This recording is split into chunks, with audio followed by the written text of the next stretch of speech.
My son texted me to pack my things and go because I did not belong in his home anymore. I just smiled. The next morning, I canceled every loan, sold the house for $936,000, and disappeared forever. My name is Lawrence. I am 69 years old, and what I am about to tell you will change how you look at the people you sacrifice your entire life for. Before I continue this story, let me know where you are watching from in the comments below. Hit like and subscribe if you have ever had to stand up to ungrateful family members who completely underestimated your worth. Now let me tell you how my only child pushed me too far and how I taught him a brutal lesson he will never forget. It was a quiet Tuesday afternoon. I was in the sprawling kitchen wiping down the expensive marble countertops with a damp cloth. The house was completely silent except for the low hum of the central air conditioning unit. Then my phone buzzed loudly against the kitchen island. I wiped my wet hands on my apron, put on my reading glasses, and tapped the screen to read the notification. It was a text message from my son Cameron. The words were short, cold, and meticulously calculated to cause maximum damage. We need our space. You need to pack your things and leave by this weekend. You do not belong in this house anymore. I read the message twice to make sure my eyes were not deceiving me. My chest tightened with a sharp pain, but I did not gasp. I did not drop the phone in shock. I just stood there letting the absolute disrespect wash over me like freezing water. Then I heard the hardwood floorboards creak above me. I slowly looked up toward the second-floor landing. Megan, my daughter-in-law, was standing there leaning heavily against the modern glass railing. She was wearing her expensive imported silk robe, holding a delicate cup of artisanal coffee that I had secretly paid for. She looked down at me with a smirk so wicked and arrogant it chilled my blood. She knew exactly what that text message said. She had probably stood right over his shoulder and dictated it to him word for word. For a brief, agonizing moment, the image of my late wife Evelyn flashed in my mind. Evelyn and I had worked our fingers to the absolute bone to give Cameron a life of privilege we never experienced. As a black man trying to make it as an independent construction contractor in the 1980s, I had to be twice as smart and work 3 times as hard just to get a single seat at the table. We started with nothing but a rusty pickup truck and a box of tools. Evelyn stood by my side, keeping the accounting books, stretching every single dollar we earned until my small contracting business grew into a highly profitable, massive enterprise. When she passed away 4 years ago from a sudden illness, a massive part of my soul died right alongside her.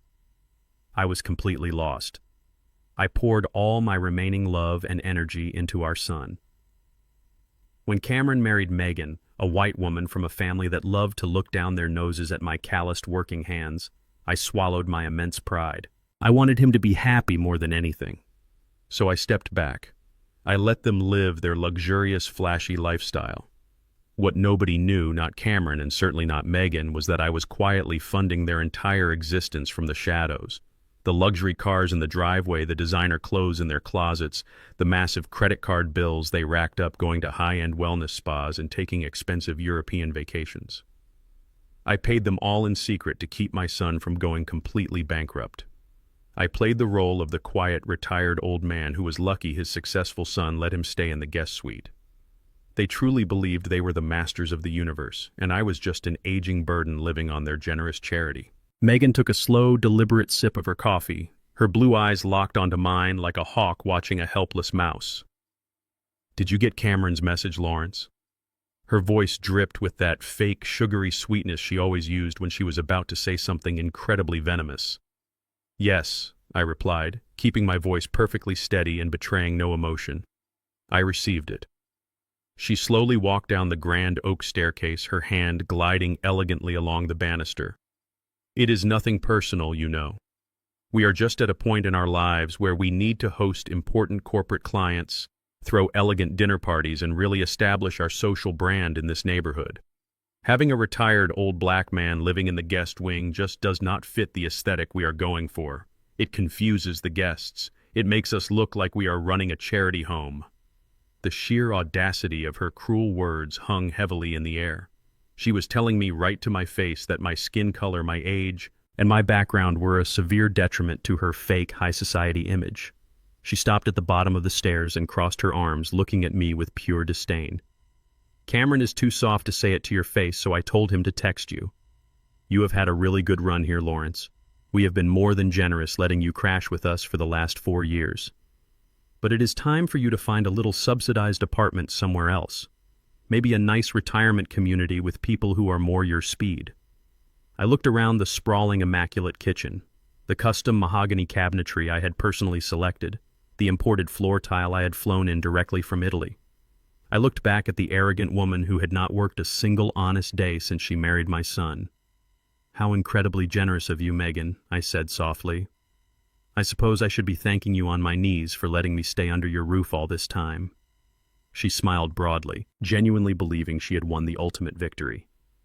"Exactly. I am glad you are finally being reasonable about this situation. Do not make a scene when Cameron gets home from the office tonight. Just have your bags packed by Friday afternoon. We have an expensive interior designer coming on Saturday morning to turn your old room into a private home gym." She turned her back on me and walked toward the sunroom, dismissing me completely as if I were the hired help. My own son did not even have the spine to look me in the eye and evict me. He let his greedy wife do the dirty work. They really thought I was a helpless old man with nowhere to go and no money to my name. They thought they held all the power in the world. I watched her disappear into the other room. Then I calmly picked up my phone and dialed a private number I knew by heart. It rang twice before a sharp, highly professional voice answered. "Gallagher Law Firm, this is Gallagher speaking." "Hello, Gallagher," I said, leaning casually against the cold marble counter. "It is Lawrence. I need you to initiate a total liquidation." Gallagher paused. The tone of his voice shifted immediately to high alert. "Are you absolutely sure, Lawrence? Once we trigger this specific clause, the avalanche starts. There is no stopping it, and the fallout will be massive." "I am absolutely sure," I replied, staring at the cruel text message from my son one more time. "I want to execute the sale of the main property immediately." Gallagher let out a low whistle of surprise. "All right. I have a cash buyer representing a foreign investment group who has been eyeing that estate for months. We can close the deal by tomorrow morning if we bypass the standard notification period. Do I have your legal authorization to proceed?" "You have my full authorization, Gallagher. Sell it right now." I hung up the phone and slipped it into my pocket. Megan and Cameron had made a fatal, irreversible miscalculation. They were so blinded by their arrogance and their desperate need to appear wealthy that they never bothered to check the actual legal deed to the house. They assumed Cameron owned it because I always let him handle the homeowner association meetings and pay the minor utility bills. But this $936,000 estate did not belong to Cameron. It belonged entirely to a private limited liability company, an LLC, of which I was the sole 100% owner and managing director. They had just proudly evicted their own landlord.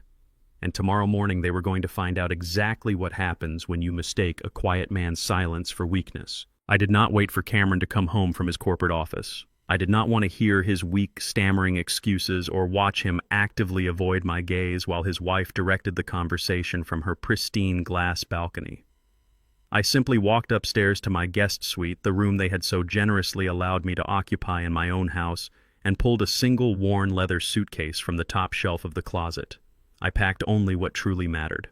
A few modest changes of clothes, my essential legal documents, and the framed photograph of Evelyn that sat on my mahogany nightstand.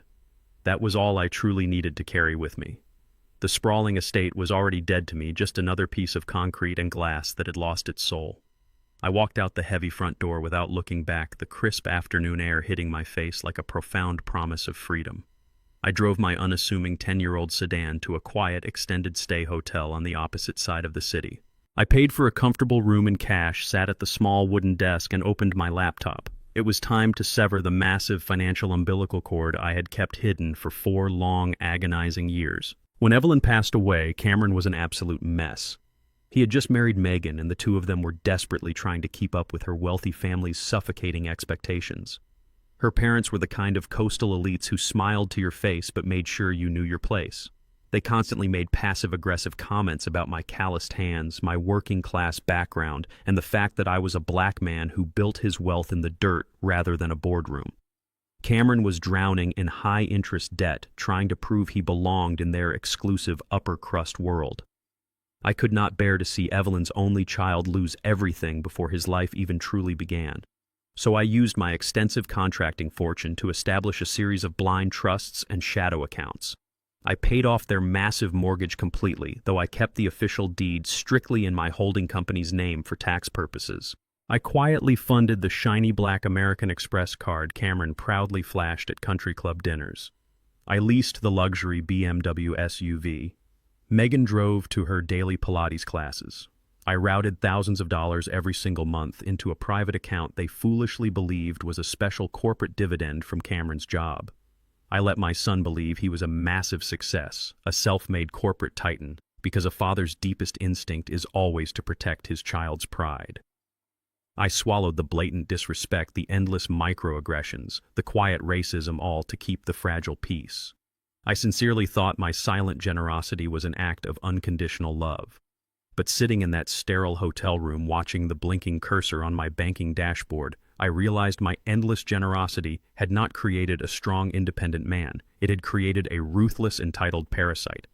With a few heavy, deliberate keystrokes, I initiated a total financial freeze. I logged into the primary administrative portal and completely drained the joint checking accounts, transferring the massive funds back to my private holding company.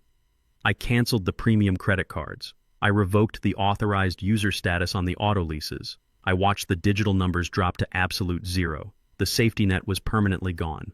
That evening, completely oblivious to the financial earthquake that had just utterly destroyed their fake empire, Cameron and Megan decided to celebrate their newly acquired space.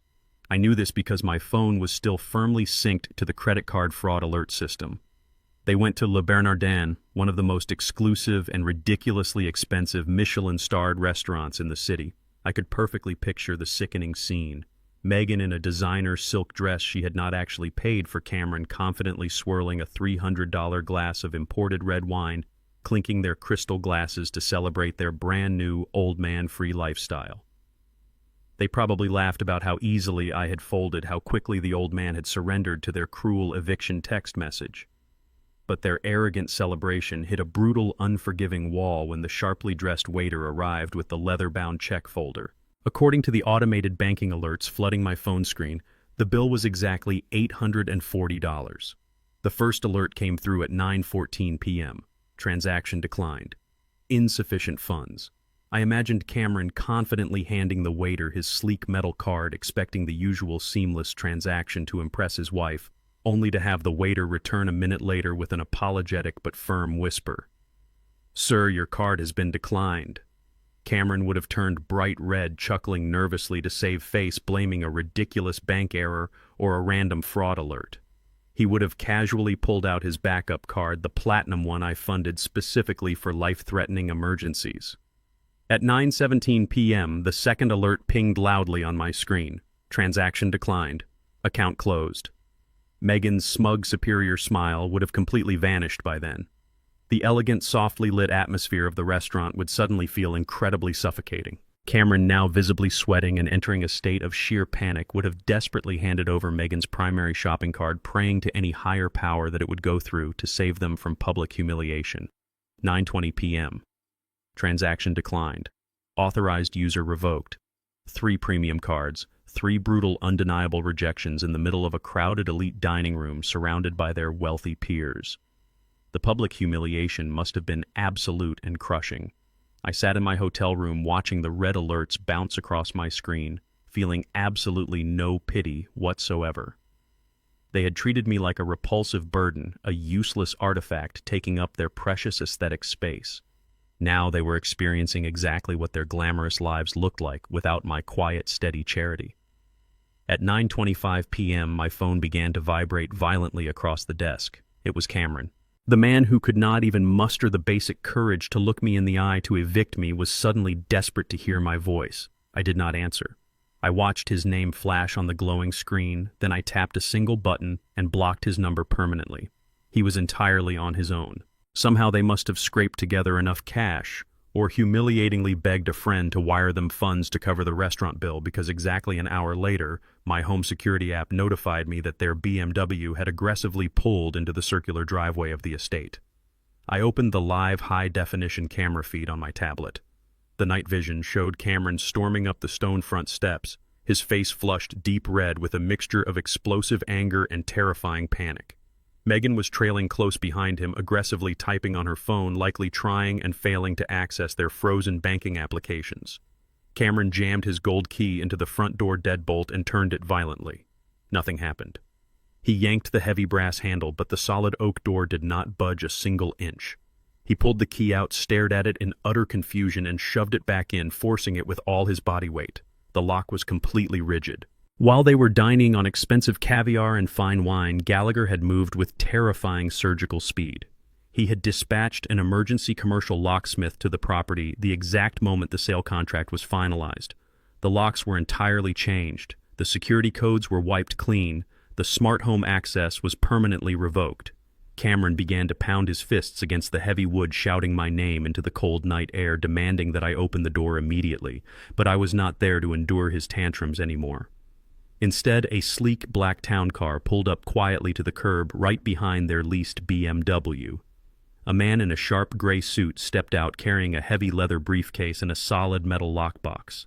He walked calmly up the driveway, his polished shoes clicking sharply against the pavement. Cameron spun around, his fists raised, furiously demanding to know who the stranger was and what the hell he was doing on his property. The man did not flinch. He simply stopped at the bottom of the porch steps, looked Cameron directly in the eye, and introduced himself as the senior broker for Gallagher's real estate division. He held up a pristine white envelope containing the undeniable truth. "Good evening," he said, his voice echoing perfectly clear through the security camera microphones. "I am here to secure the premises for the new legal owners. This property was officially sold in a cash transaction 3 hours ago. You are currently trespassing." Cameron froze, his hands still hovering over the heavy brass door handle. The crisp night air suddenly felt suffocating. He stared at the senior broker, his face twisting from absolute confusion into raw, unfiltered rage. He snatched the pristine white envelope from the man's steady hand and ripped it open with shaking fingers. His eyes darted frantically across the heavy cardstock. It was an official, legally binding 15-day notice to vacate. The words were printed in bold, unforgiving ink. Cameron let out a visceral scream of frustration, crumpling the paper in his fist. He stepped aggressively toward the broker, invading his personal space, shouting that this was a massive mistake, that the house belonged to him, and that the broker was nothing but a low-level scam artist trying to steal his family estate. Megan stood a few feet away, hyperventilating, her perfectly manicured hands clutching her designer purse as if it were a life preserver. Cameron did not wait for the broker to explain or defend himself. He frantically pulled his phone from his pocket and dialed 911. He paced back and forth across the driveway, screaming into the receiver that a rogue real estate agent was trespassing on his property, attempting a fraudulent eviction, and taking advantage of his elderly, mentally compromised father. I sat quietly in my sterile hotel room, watching the entire spectacle unfold in crystal-clear, high definition on my tablet. The night vision camera captured every bead of sweat on my son's forehead. Watching him dial the police, I felt absolutely no panic. My heart rate did not elevate a single beat. I only felt the cold, calculated precision of a man who was watching a trap snap entirely shut. When I first purchased the land that sprawling estate was built on decades ago, I did not just sign a piece of paper and hand over a check. As a black contractor climbing the ranks in the 1980s, I had seen too many hard-working men lose their properties, their businesses, and their legacies to predatory lending, hidden legal loopholes, and vicious corporate lawsuits. I learned very early on that the only way to protect your empire was to build fortresses of paperwork. I placed every major asset I owned into heavily shielded private limited liability companies. I layered the legal protections so deeply that no one could ever pull the rug out from under me. Cameron never cared to learn the business. He never asked how the concrete was poured or how the legal boundaries were drawn. He just wanted the sweet fruits of my grueling labor. He thought the name Lawrence was simply synonymous with an unlimited automated teller machine. He naturally assumed that because I was aging, because I stayed quiet and kept the peace, I was a senile, easily manipulated old man who did not understand modern finance. He mistook my paternal patience for intellectual weakness. Now, his profound ignorance of how real wealth was structured was about to become his ultimate downfall. Barely 10 minutes later, the wail of police sirens pierced the quiet, upscale neighborhood. 2 patrol cruisers pulled aggressively into the circular driveway, their flashing red and blue lights casting long, erratic shadows across the manicured lawn. 4 officers stepped out, their hands resting cautiously on their duty belts. Cameron immediately sprinted toward the lead officer, putting on the performance of a lifetime. He pointed an accusing finger at the silent broker, claiming that the man had forged property documents. Cameron loudly declared that I was suffering from severe undiagnosed dementia. He spun a frantic, highly dramatic tale about how I was wandering the city completely out of my mind and how this predatory real estate firm had somehow conned a sick, vulnerable old man into signing over a nearly $1 million estate. Megan quickly joined the theatrical display, playing the role of the deeply distressed, terrified wife. She wiped fake tears from her eyes and begged the officers to arrest the broker immediately for elder abuse and fraud, loudly complaining that they were upstanding citizens being targeted by criminals. The lead police officer listened patiently to Cameron's frantic shouting, then calmly walked over to the broker. The broker did not flinch, did not raise his voice, and did not back down. He simply unlatched his heavy leather briefcase and produced a thick, neatly organized stack of certified legal documents. He handed them directly to the officer. "Here is the original deed of the property," the broker said, clearly, his voice carrying perfectly over the security camera microphone. "Here is the active registration for the limited liability company that holds 100% ownership of the estate. Here is the notarized cash sale contract executed this afternoon by the sole managing director of that company. And finally, here is the legal eviction notice served to the current unauthorized occupants." The lead officer pulled out a heavy flashlight and carefully reviewed the towering stack of paperwork. He checked the official notary seals, the dates, and the corporate signatures. He then turned to Cameron, his expression shifting from concerned to rigidly authoritative. "Sir," the officer asked flatly, "is your name on the deed to this property?" Cameron stammered, his face losing all its color. He aggressively waved his hands, arguing that his name was not technically on the paper, but it was his family home, that he lived there, that his father was losing his mind, and the sale was totally illegitimate. The officer shook his head and handed the documents back to the broker. "Sir," the officer said to Cameron, looking him dead in the eye, "I do not care about your family drama. According to these certified state documents, you do not own this property. You do not own the company that owns this property. This sale is perfectly legal and ironclad. You have absolutely no legal standing here." Cameron's jaw dropped. Megan let out a loud gasp of pure horror, looking around nervously as porch lights from the neighboring mansions began to flick on. The elite neighbors she so desperately wanted to impress were now watching her humiliating downfall in real time. The officer pointed a stern finger at Cameron's chest. "Since this broker officially represents the new legal owners of the estate, you are currently considered tenants facing a lawful eviction. You have exactly 15 days to remove your personal belongings from the premises. If you refuse to vacate the property by the end of that period, we will return and you will be escorted off the grounds in handcuffs for criminal trespassing. Until then, the broker has agreed to provide you with temporary access codes simply so you can pack your bags." Cameron looked as if he had been physically struck by a freight train. He tried to argue again, his voice rising to a frantic pitch, but the lead officer immediately cut him off, warning him to calm down or face immediate arrest for disturbing the peace. Defeated, utterly humiliated in front of the flashing police lights and the wealthy neighbors peeking through their expensive curtains, Cameron fell silent. The broker stepped forward, punched a temporary code into the front door keypad, unlocking the heavy brass deadbolt with a loud click. He handed Cameron a fresh copy of the 15-day timeline, turned around, and walked back to his town car without another word. The police officers returned to their cruisers and drove away, leaving Cameron and Megan completely alone in the cold driveway. Cameron stood frozen on the porch for a long, agonizing moment. Then slowly he lifted his head and looked directly into the lens of the front door security camera. He knew I was watching. He knew I was the silent architect of his absolute destruction. His face twisted into a mask of pure, unadulterated hatred. He pointed a shaking finger directly at the camera lens and screamed into the night air that this was not over.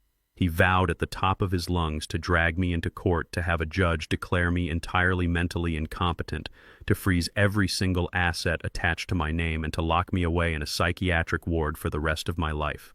Megan stood right behind him, her face twisted in venomous agreement, shouting that they would take back every single penny I possessed. I watched his desperate, furious declaration from the quiet safety of my hotel room. I reached out and gently closed the laptop screen. Cameron truly believed he could use the legal system as a weapon against me. He honestly thought his aggressive threats would strike fear into my heart and force me to surrender my wealth.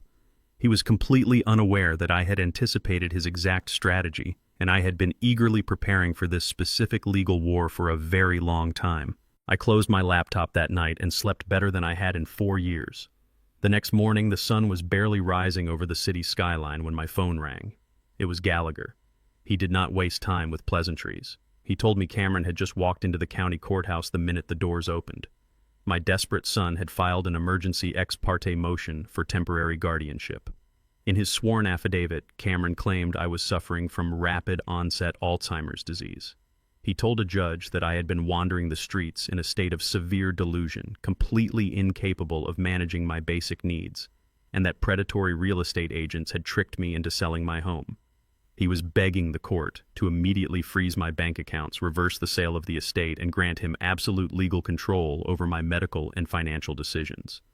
Cameron was attempting to legally erase me. He really thought he had discovered a brilliant legal loophole. He assumed that because I was an older man, the court would automatically side with the supposedly concerned, well-dressed corporate son. But he forgot who raised him.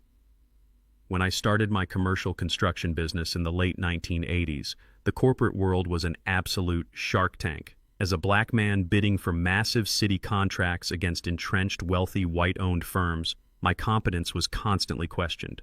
Competitors would look for any possible excuse to invalidate my bids. They would claim I lacked the mental capacity to manage large-scale logistics or the financial literacy to handle multi-million-dollar budgets. I learned very early that surviving in that environment required more than just hard work and a good reputation. It required an impenetrable, bulletproof paper trail. I spent decades outsmarting ruthless executives who smiled in my face while holding a dagger behind their backs. Megan and Cameron were playing a game I had mastered before they were even born. I knew Megan's family relied on aggressive, dirty legal tactics to protect their wealth. I anticipated this exact move the moment I noticed Megan whispering behind my back months ago. She would often leave brochures for assisted living facilities on the kitchen counter, testing my reactions. She would loudly ask Cameron if I had taken my medication when I was standing right in the next room, trying to plant the seed in his mind that my memory was failing. I knew they were building a narrative to steal my assets long before they actually sent that eviction text. So I took preemptive action. I knew the exact moment I cut off their funding, they would panic and try to weaponize the legal system against me. I had already moved out of the extended stay hotel and checked into a sprawling, ultra-luxury penthouse condo in the financial district. I leased it for 6 months, paying upfront in cash. I was pouring myself a fresh cup of dark roast espresso and listening to the smooth, steady rhythm of John Coltrane playing on the high-fidelity sound system when 3 loud, authoritative knocks hammered against my double doors. I checked the security monitor. 2 uniformed police officers and a stern-looking woman holding a thick clipboard were waiting in the hallway. This was the emergency wellness check Cameron had manipulated the court into ordering. They were expecting to find a lost, disheveled, confused elderly man living in a state of filthy panic. I smoothed the lapels of my tailored navy suit, adjusted my gold watch, and calmly opened the door. The officers immediately dropped their guard, their hands relaxing away from their utility belts. The social worker blinked in sheer surprise. I stood tall, offering a warm, perfectly articulate greeting, and invited them inside. They stepped into the pristine penthouse, their eyes sweeping over the floor-to-ceiling windows, the modern art on the walls, and the overall immaculate state of my living conditions. The social worker cleared her throat, clearly uncomfortable with the drastic contradiction between the desperate court order in her hands and the reality standing right in front of her. She introduced herself as an agent of the State Adult Protective Services. She explained that my son and daughter-in-law had filed a highly distressing, urgent report. They claimed I was a danger to myself, that I had been the victim of a massive financial scam by a rogue real estate firm, and that I severely lacked the cognitive awareness to understand what I was doing. She asked me a series of standard orientation questions, speaking slowly and loudly as if I were hard of hearing. She asked me what the current date was, who the sitting president was, and if I understood why my son was deeply concerned about my recent financial transactions. I did not raise my voice. I did not act defensive or insulted. Acting angry or belligerent is exactly what gets an elderly person labeled as combative and erratic by state officials. Instead, I smiled politely. I answered her basic questions with absolute precision. Then I offered them all freshly brewed espresso. I walked over to my heavy steel wall safe, entered the digital code, and retrieved a pristine red manila folder. I walked back to the living room and placed the folder gently on the glass coffee table right in front of the social worker. I told her I completely understood her duty to the state and I respected her thoroughly investigating the matter, but my son was severely misinformed and highly motivated by financial greed. She opened the folder and her eyes widened in shock. Inside was a comprehensive 50-page neurological and psychological evaluation. It was not just a basic physical. It included detailed brain scans, complex cognitive reflex tests, and extensive psychiatric interviews. The conclusion highlighted on the final page was absolute and undeniable. It explicitly stated that I possessed an exceptionally sharp cognitive function, performing well above the standard median for a man my age. I had 0 signs of dementia, 0 signs of Alzheimer's, and possessed full unimpaired executive function to manage my vast financial portfolio. But the most devastating part of the document was not the test results. It was the signatures. The evaluation was signed and heavily notarized by 3 of the most prestigious board-certified neurologists in the entire state. These were doctors whose expert testimonies were regularly used in federal court. And the date stamped on the very first page of the medical packet was exactly 1 week before Cameron ever sent me that cruel eviction text. I had deliberately secured bulletproof, legally binding proof of my absolute sanity before I ever pulled the trigger on selling the estate. I knew Cameron would try to claim I lost my mind the moment I sold the house, so I made sure my medical clearance predated his narrative. The social worker looked up from the document, her face turning pale as she realized the massive legal liability currently unfolding. She looked at the 2 police officers and slowly closed the folder. She swallowed hard, realizing she had been used as a pawn in a malicious financial shakedown.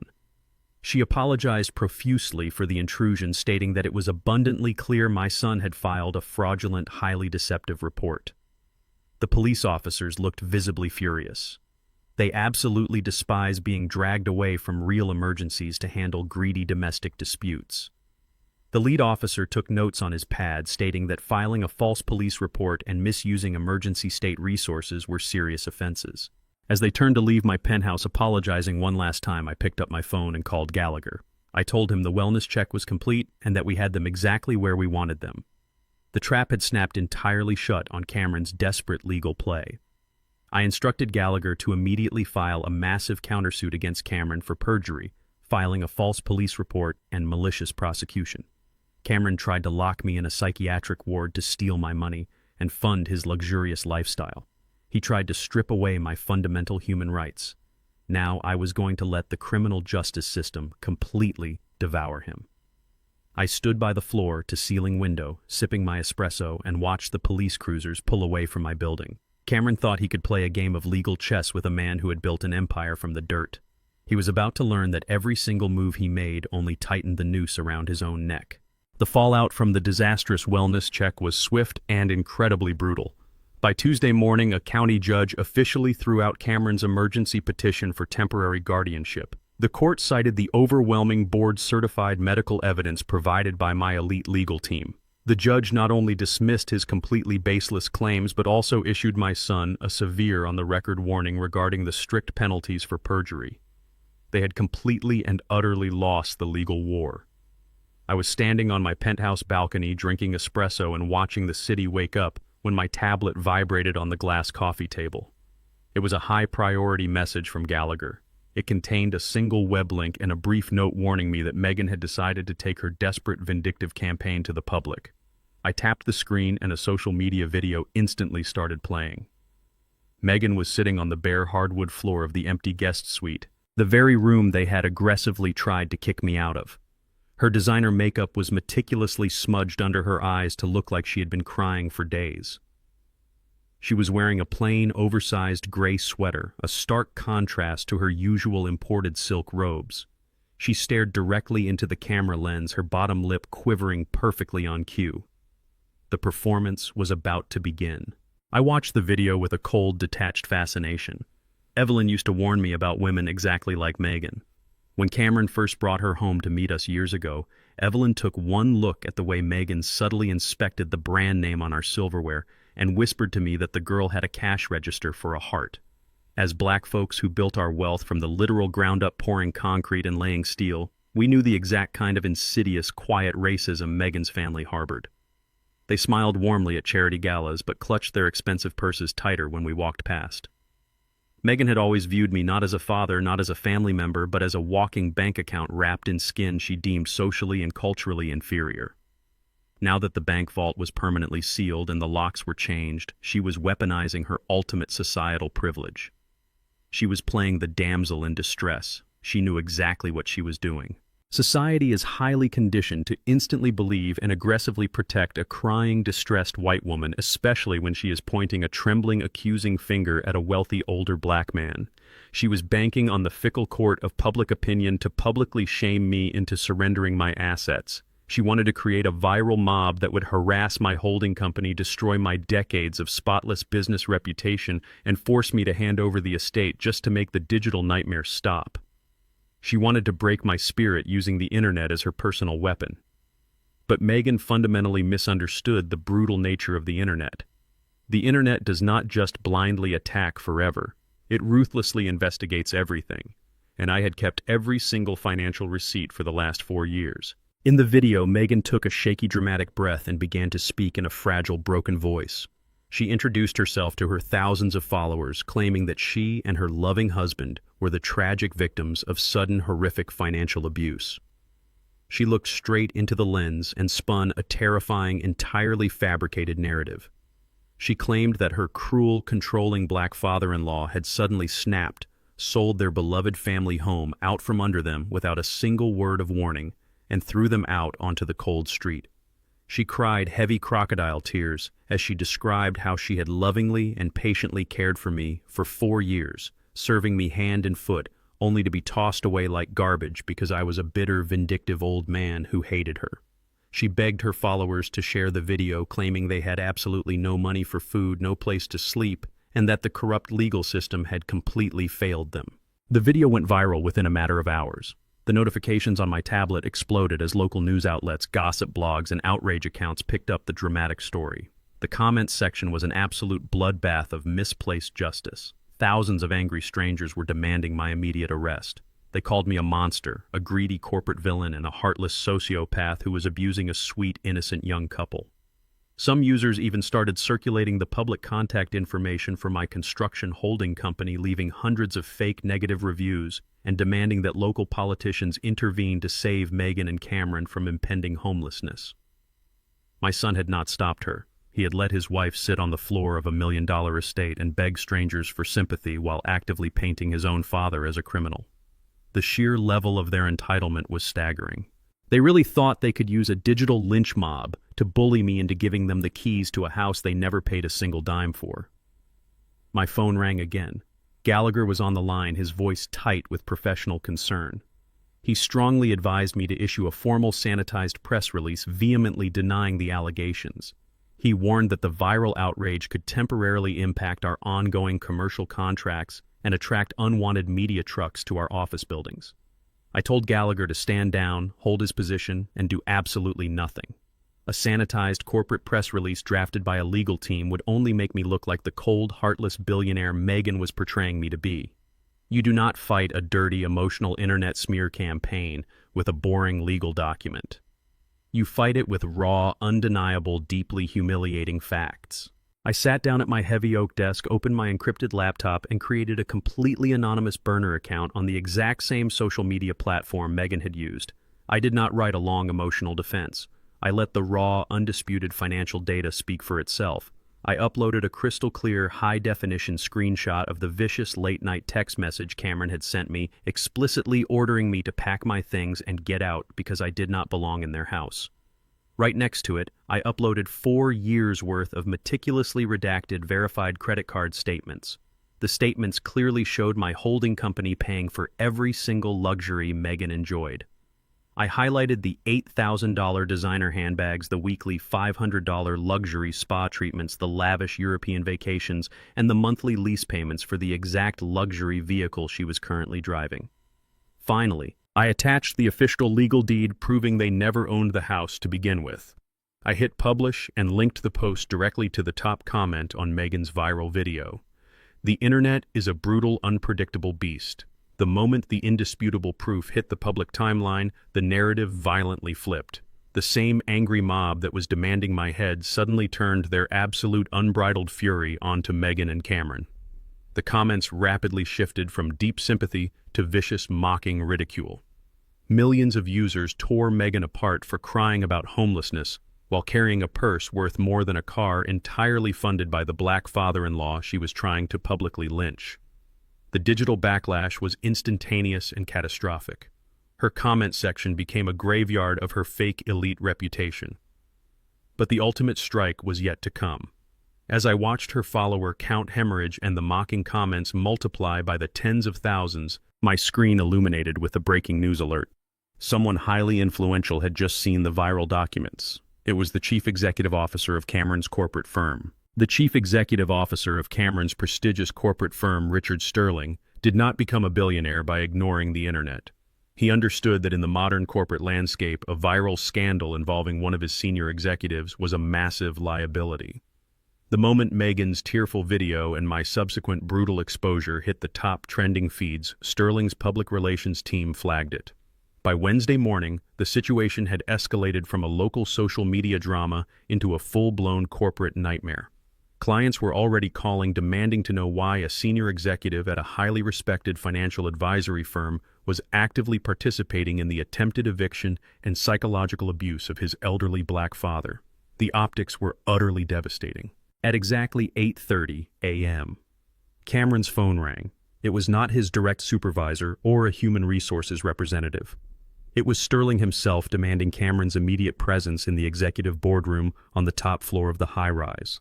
According to my private investigator who had cultivated an incredibly useful network of informants inside Cameron's building, Cameron arrived looking like a ghost. He was wearing the same wrinkled suit he had slept in, completely unaware that his life was about to collapse even further. Sterling did not offer him coffee or a seat. He simply slid a thick, heavily tabbed folder across the long mahogany table. It was not a printout of the social media scandal. It was a comprehensive emergency internal forensic audit. When I abruptly cut off Cameron's secret funding, his carefully constructed illusion of wealth was utterly shattered. He had maxed out his credit cards, his bank accounts were drained, and he was desperate to maintain the luxurious lifestyle Meghan demanded. In a sheer act of panic, Cameron had exploited his high-level corporate access. He had quietly authorized an unauthorized, highly irregular bridge loan using the firm's proprietary client capital as collateral, fully intending to quietly repay it before the end of the fiscal quarter. He assumed his position made him immune to sudden scrutiny. He assumed wrong. The viral scandal had prompted Sterling to immediately freeze and audit every single account associated with Cameron's name. The illegal bridge loan was discovered within hours. Sterling looked Cameron dead in the eye and coldly informed him that he was being terminated immediately for cause, and that the firm's legal team was currently drafting a formal criminal complaint to submit to the district attorney for embezzlement and corporate fraud. Cameron was escorted out of the building by 2 armed security guards, his access badge deactivated, his career permanently destroyed. He was now unemployed, completely broke, and facing imminent federal prosecution. He had lost the luxury estate, the cars, the credit cards, his reputation, and now his freedom was hanging by a thread. The walls were rapidly closing in, and the only person left who possessed the financial power to save him from complete ruin was the very man he had cruelly texted to pack his bags and leave. By 3 o'clock that afternoon, I was relaxing in my penthouse listening to a classic vinyl record when the building's concierge called my private line. He informed me that my son and daughter-in-law were currently causing a massive scene in the lobby, desperately demanding to be led up to my floor. I told the concierge to allow them access. I wanted to see the look of absolute defeat on their faces. I wanted to witness the pathetic, groveling performance they were about to deliver. The private elevator doors slid open directly into my living room. Cameron looked completely broken. His shoulders were slumped, his eyes were bloodshot, and he looked 10 years older than he had just a few days ago. Meghan, however, was in full survival mode. She had aggressively reapplied her makeup, traded her oversized sweater for a conservative, elegant dress, and immediately tried to take control of the narrative. She rushed toward me, her arms outstretched, putting on an Oscar-worthy display of frantic affection. "Lawrence," she cried out, her voice thick with manufactured emotion, "we are so incredibly sorry. This entire situation has spiraled so completely out of control. We never meant for any of this to happen. You have to believe us." I stepped back easily, dodging her fake embrace, and crossed my arms. I stared at her with a cold, unwavering intensity that made her falter. Save the performance, Megan, I said sharply. Your audience is not here. Cameron finally spoke, his voice trembling and weak. Dad, please. I lost my job today. Sterling fired me. They are threatening to press federal charges for a bridge loan I took out. I am completely ruined. I have absolutely nothing left. You have to help me. You have to call your lawyers and fix this. I will do whatever you want. I will apologize publicly. Just please do not let me go to prison. I looked at my son. This was the man who had confidently typed out a text message telling me I did not belong in my own home. This was the man who had stood by silently while his wife tried to weaponize a racist, deceitful narrative to destroy my reputation on the internet. And now, facing the brutal consequences of his own arrogance, he was reduced to begging for the charity he had so casually discarded. You made your choices, Cameron, I said calmly, my voice echoing in the large, quiet room. You decided you were a titan of industry who did not need his father. You decided to let your wife play the victim to a digital mob.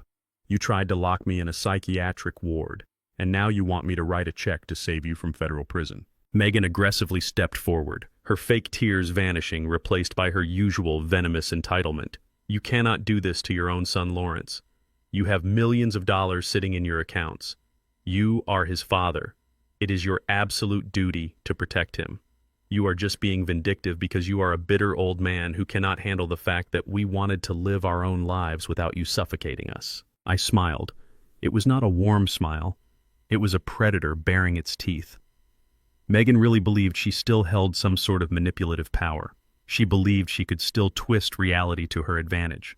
I reached into my pocket, pulled out my phone, and tapped a single icon. I had synchronized my phone to the high-definition security cameras installed in the old estate. I turned the volume all the way up and pressed play. The pristine audio recording echoed loudly across the penthouse living room. It was a recording from exactly 2 weeks ago, long before the eviction text was sent. Megan was sitting in the kitchen, aggressively whispering on the phone to one of her wealthy friends. Her voice was loud, clear, and dripping with absolute contempt. I cannot stand it anymore, Megan's recorded voice sneered. I am stuck living in this house with this clueless old black man. He completely ruins the aesthetic of the neighborhood. He is just a retired contractor, for God's sake. My parents are embarrassed to even visit. I am going to make Cameron kick him out. We will just tell him we need the space, and if he resists, we will just play the dementia card. It is so easy to institutionalize these old people. We will get the house, keep his money, and finally be rid of him. The recording ended. The silence in the penthouse was so profound, it was almost deafening. Cameron slowly turned his head to look at his wife. His eyes were wide with absolute shock and total devastation. He had believed her lies. He had genuinely believed her when she said she was stressed, that they just needed privacy to build their marriage, that the eviction was just a temporary measure for their mental health. Now he was hearing the undeniable truth. His wife had never loved him. She had never respected his family. She had viewed me, and by extension him, as nothing more than a racial and social inconvenience, standing between her and $1 million estate. She had manipulated him into destroying his relationship with his father, his career, and his entire future, simply because she was embarrassed by my existence. Megan's face turned completely white. She stammered frantically, trying to backpedal aggressively, waving her hands and claiming the audio was doctored, that it was taken out of context, that I was trying to frame her. But the damage was permanently done. Cameron stared at her, the realization of her absolute sociopathic manipulation finally crashing down on him. He had sacrificed the only man who had ever truly loved and protected him for a woman who viewed him as a useful, expendable tool. I walked over to the heavy oak door and pulled it wide open. Get out of my home, I said, my voice dangerously calm. You are completely and utterly on your own. The heavy oak door of my penthouse closed with a solid, echoing thud, sealing Cameron and Megan out of my life and out of my sanctuary. The silence that followed was not lonely. It was the crisp, immaculate silence of a battlefield after a decisive, overwhelming victory. I poured myself another espresso, the rich, dark aroma filling the room, and sat by the window. I knew this was not the absolute end. Megan was a creature of entitlement, born and bred in a world where money and status were meant to solve every single inconvenience. She had just lost her home, her husband's lucrative career, and her entire public reputation in the span of a few brutal days. I knew exactly who she was going to call next. She was going to run crying back to the source of her arrogance. She was going to call her parents. Megan's parents, Arthur and Eleanor, were the exact type of old money elitists who believed the world owed them a red carpet wherever they walked. Arthur was the managing partner of a massive multi-generational commercial real estate development firm. Eleanor was a prominent socialite who spent her days organizing charity galas for causes she barely understood, solely to get her photograph in the local society pages. From the moment they met me at Cameron and Megan's wedding, they had treated me with a barely concealed polite disdain. They smiled for the cameras, but their eyes always betrayed a deep, ingrained belief that I, a black man who made his fortune pouring concrete and hauling steel, was fundamentally beneath them. They tolerated my presence because Cameron was a rising star in the corporate financial world, a suitable match for their precious daughter. But they never respected me. And now that their daughter's life was in absolute ruins, and her public image was completely radioactive, I knew they would try to use their wealth and influence to crush me into submission. My private phone line rang precisely at 9 o'clock the next morning. I did not recognize the number, but I answered it anyway. It was Arthur. He did not bother with pleasantries. He did not ask how I was doing. His voice was cold, clipped, and dripping with an arrogant authority he assumed he naturally held over me. Lawrence, Arthur said, his tone demanding immediate compliance. This entire situation has become a ridiculous, embarrassing public spectacle. You have severely overstepped, and you are actively destroying my daughter's reputation with your petty internet stunts. I am arranging a meeting. We are going to put an end to this nonsense today. Be at the Oak Ridge Country Club at exactly noon. Do not be late.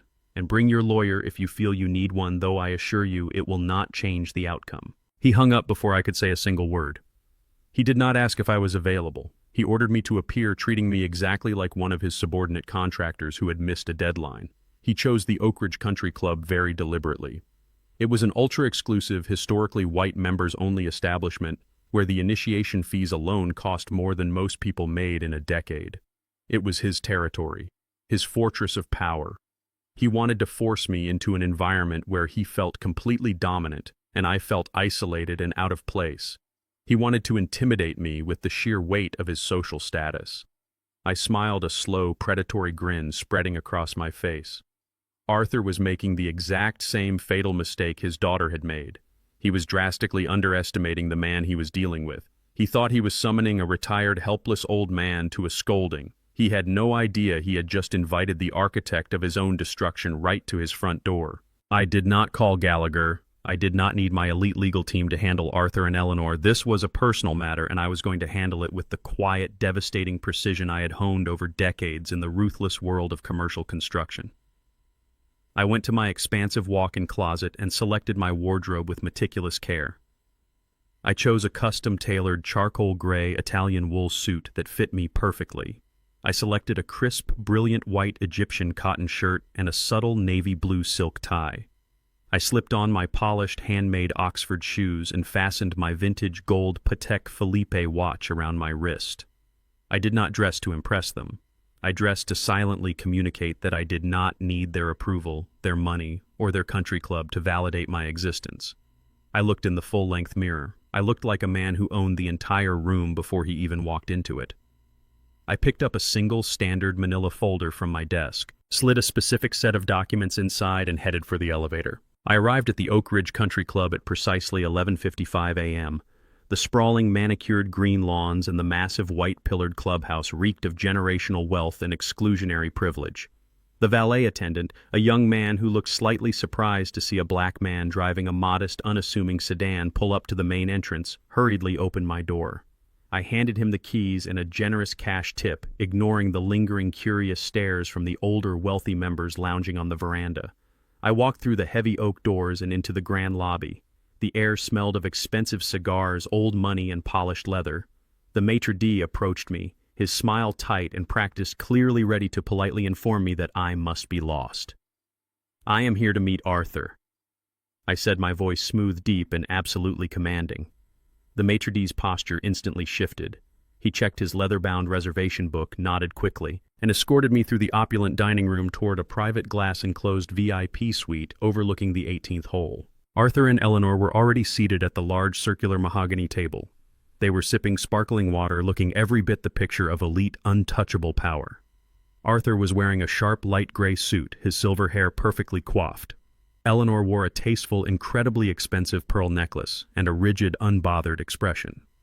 They did not stand up when I entered the room. They did not offer to shake my hand. They simply stared at me, their eyes sweeping over my tailored suit, momentarily confused by the fact that I did not look like a man who had just been summoned for a dressing down. Arthur gestured vaguely to the empty chair across from them. "Sit down, Lawrence," he commanded. "Let us skip the small talk and get straight to business. This entire circus ends today." I walked over to the chair, but I did not sit down immediately. I deliberately took my time. I unbuttoned my suit jacket, adjusted my cuffs, and slowly took my seat, making sure my movements were relaxed and entirely unbothered. I placed the single manila folder on the polished mahogany table directly in front of me, resting my hands neatly on top of it. "I am listening, Arthur," I said, my voice calm and perfectly steady. "Tell me exactly how you plan to end this." Eleanor spoke first, her tone sharp and dripping with condescension. "You have completely lost your mind, Lawrence. Your behavior is erratic, vindictive, and deeply embarrassing. You have dragged our daughter's good name through the mud on the internet, and you have destroyed Cameron's career over a petty, temporary financial dispute. We are not going to sit back and allow you to ruin Megan's life because you are having some sort of bitter late-life crisis. You are going to publicly retract those fraudulent financial statements you posted online. You are going to issue a formal public apology to our daughter stating that you were confused and acted out of malice, and you are going to restore their access to that house immediately." Arthur leaned forward, folding his hands on the table, trying to project absolute, unwavering authority. "If you refuse to comply, Lawrence, my legal team is prepared to file a massive multi-million-dollar defamation lawsuit against you by the end of the day. We will freeze your assets, drag you through years of grueling litigation, and ensure that every single penny you have left is drained by legal fees. You are out of your depth here. You are playing a game with people who have the resources to absolutely crush you. Do not test us. We are offering you a very simple, very generous way out. Take the deal, fix the mess you created, and we will consider this unfortunate chapter closed." I sat completely still, listening to their arrogant, coordinated threats. They really believed they held all the cards. They believed their wealth and their social standing made them invincible. They thought the threat of a lawsuit would make me panic, apologize, and surrender the millions of dollars I had worked my entire life to build. They thought I was just a stubborn old man who had finally been put in his place. I looked at Arthur, then at Eleanor, and a slow, cold smile spread across my face.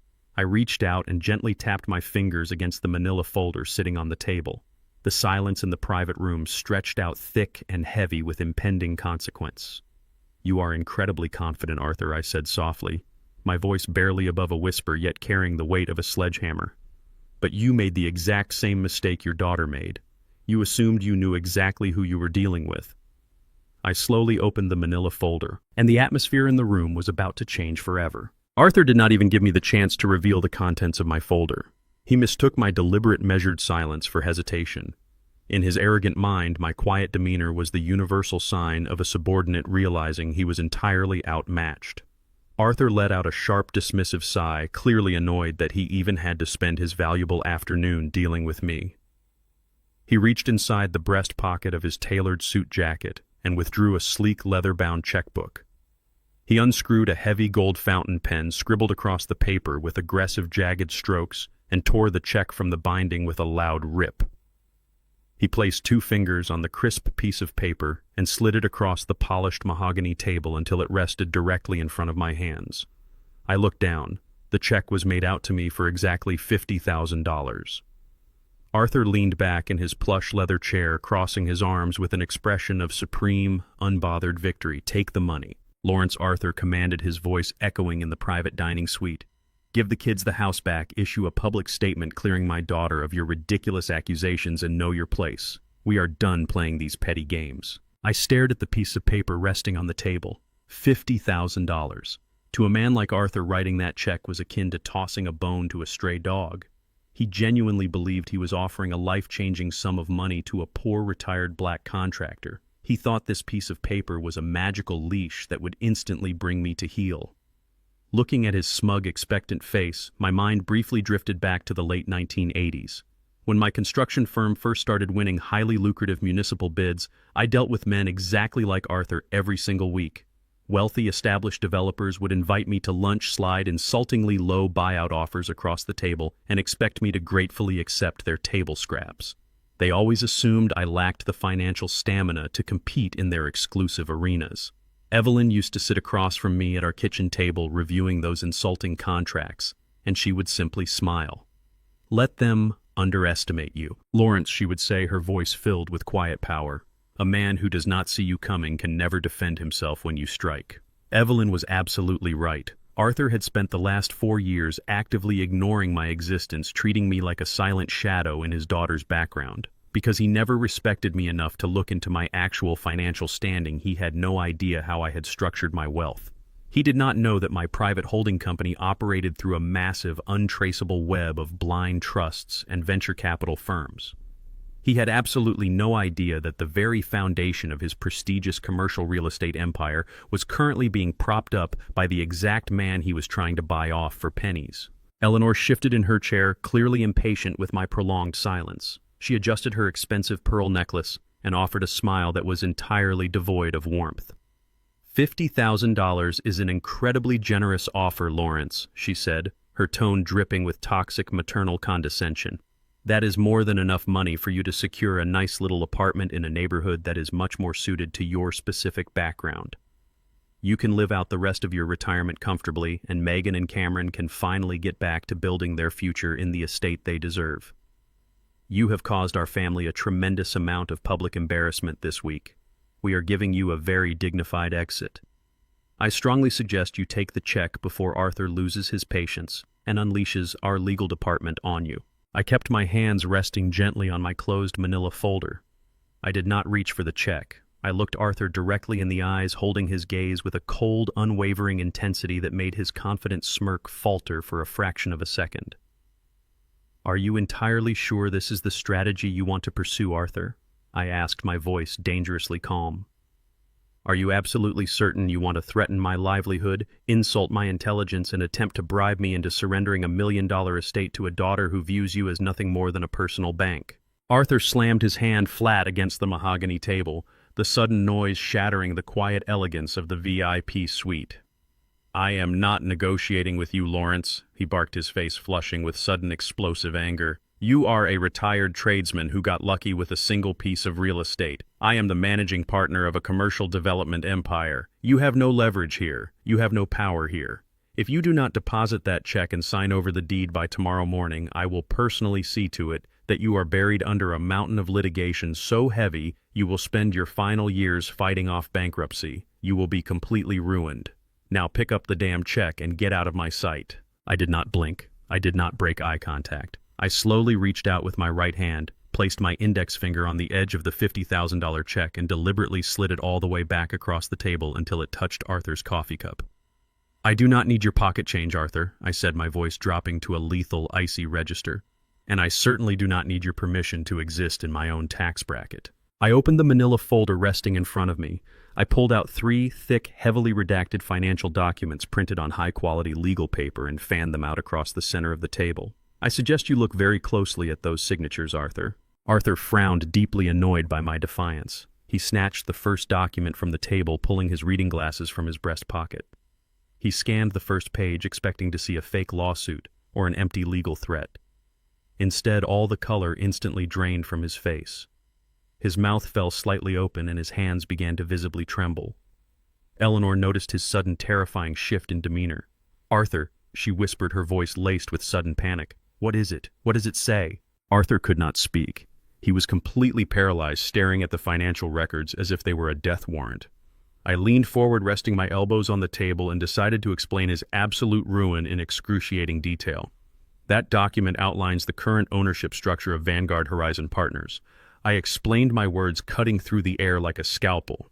"They are the primary venture capital firm currently floating the massive, heavily leveraged loans for your new downtown commercial development project. I know your firm has been bleeding cash for 18 months, Arthur. I know you relied on Vanguard to secure the bridge funding to keep your entire company from defaulting on your primary construction loans." Eleanor looked frantically between her husband and the papers. "I do not understand," she stammered. "What does Vanguard Horizon Partners have to do with him?" Arthur slowly lowered the papers, his eyes wide with an unprecedented, suffocating terror. He looked at me, his voice barely a raspy whisper. You are the anonymous majority shareholder. I smiled, letting the absolute horror of the revelation wash over them. I own exactly 60% of Vanguard Horizon Partners through my blind trust, I said, tapping the final document on the table. Which means I personally own the debt that is keeping your entire fraudulent empire afloat. You thought you could summon me here, throw $50,000 in my face, and tell me to know my place. You thought you were the apex predator in this room, but you are just a desperate man drowning in corporate debt sitting across from the bank that owns him. Arthur clutched his chest, his breathing becoming rapid and shallow. He tried to speak, to negotiate, to backtrack, but I raised my hand, silencing him instantly. Do not bother apologizing, Arthur. It is far too late for that. As the majority shareholder, I executed an emergency executive order this morning. I am pulling 100% of Vanguard's funding from your commercial development portfolio effective immediately. I am calling in the debts. Your firm is going to default by the end of the fiscal quarter. Eleanor let out a sharp, devastated gasp, covering her mouth with her hands. Arthur looked like a man who had just been shoved out of an airplane without a parachute. He was hyperventilating, realizing that his arrogant attempt to protect his entitled daughter had just cost him his entire generational fortune. You cannot do this, Arthur gasped, gripping the edge of the table to keep himself from collapsing. You will bankrupt us. You will destroy everything we have built. I stood up slowly, buttoning my tailored suit jacket with absolute precision. I looked down at the two shattered elitists who had spent 4 years treating me like an inferior servant. I am simply taking your advice, Arthur, I said, picking up my empty manila folder. I am knowing my place, and my place is at the top of the food chain. I turned my back on them and walked out of the glass-enclosed VIP suite, leaving the $50,000 check sitting on the table totally worthless, while their entire world burned to ashes behind me. Arthur and Eleanor sat frozen in the VIP suite of the Oak Ridge Country Club, their perfectly manicured world crumbling around them. The silence I left in my wake was not just the absence of sound. It was the suffocating weight of impending financial ruin. The realization that their entire commercial real estate empire was at the mercy of the very man they had spent 4 years treating with thinly veiled contempt had utterly paralyzed them. For Arthur, a man who defined his entire existence by his net worth and his ability to bully others into submission, the revelation was catastrophic. The $50,000 check sitting uselessly on the mahogany table was a stark reminder of his own staggering arrogance and profound miscalculation. He had tried to buy off the bank that owned him, and in doing so, he had guaranteed his own destruction. By the time I reached the ground floor lobby of the country club, my phone was already buzzing. It was Gallagher, confirming that the executive order pulling Vanguard's funding from Arthur's firm had been fully executed. The financial dominoes were officially falling. Arthur's company relied heavily on a constant stream of highly leveraged bridge loans to keep their massive, overextended development projects afloat.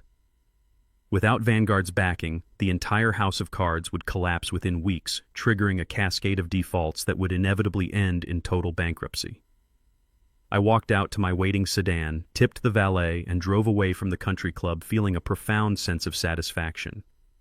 I had not just defeated them, I had dismantled the very foundation of their false superiority. Inside the VIP suite, Arthur finally found his voice.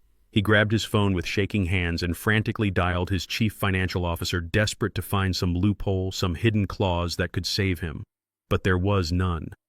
The contracts were ironclad, drafted by my elite legal team with the specific intention of protecting my investments from men exactly like Arthur. When he hung up the phone, the reality of the situation fully set in. He looked at Eleanor, his face pale and lined with sudden crushing defeat. "We are ruined, Eleanor," he rasped, his voice devoid of its usual arrogant bluster. He pulled the funding. "We are going to default on every major project by the end of the month." Eleanor, ever the pragmatic socialite, did not offer comfort. Her mind immediately pivoted to survival, evaluating the collateral damage and identifying the quickest way to salvage whatever was left of their reputation and their remaining assets. The primary source of the problem, the catalyst for this entire disaster, was Cameron. He was the one who had brought Lawrence into their lives. He was the one who had failed to control his father, and now he was the one dragging their precious daughter down with him. Cameron was no longer a rising corporate star. He was a disgraced, unemployed liability facing federal embezzlement charges. To Eleanor and Arthur, he was dead weight and anchor, pulling them straight to the bottom of the ocean. We have to cut our losses, Arthur Eleanor said, her voice hard and calculating. We cannot let Cameron drag Megan down with him. He is facing federal prison, and now thanks to this complete disaster, we have no resources to bail him out. We need to protect our daughter. We need to force her to divorce him immediately before his legal problems bleed over into whatever assets we have left. Arthur nodded slowly, the ruthless business instinct kicking back in. He agreed. Cameron was a bad investment that needed to be liquidated. They immediately called Megan, ordering her to come to their sprawling estate in the suburbs. Megan arrived looking exhausted and frantic, expecting her parents to offer a solution to her homelessness and her husband's impending criminal charges. Instead, she walked into an intervention. Arthur and Eleanor sat her down in their opulent living room and laid out the brutal truth. They explained that Lawrence was the anonymous majority shareholder of Vanguard Horizon Partners, and that he had just pulled the funding that kept their entire family empire afloat. They were facing imminent bankruptcy, and it was entirely Cameron's fault. Megan sat on the edge of the plush velvet sofa, her eyes wide with shock as the full scope of the disaster washed over her. The luxurious, untouchable life she had always known was evaporating right in front of her. Arthur did not mince words. He told her that Cameron was finished. His career was over, his reputation was destroyed, and he was likely going to prison. If Megan stayed with him, she would be tied to a disgraced felon with absolutely no money and no prospects. She would be dragged into years of grueling litigation, her name permanently associated with his corporate fraud.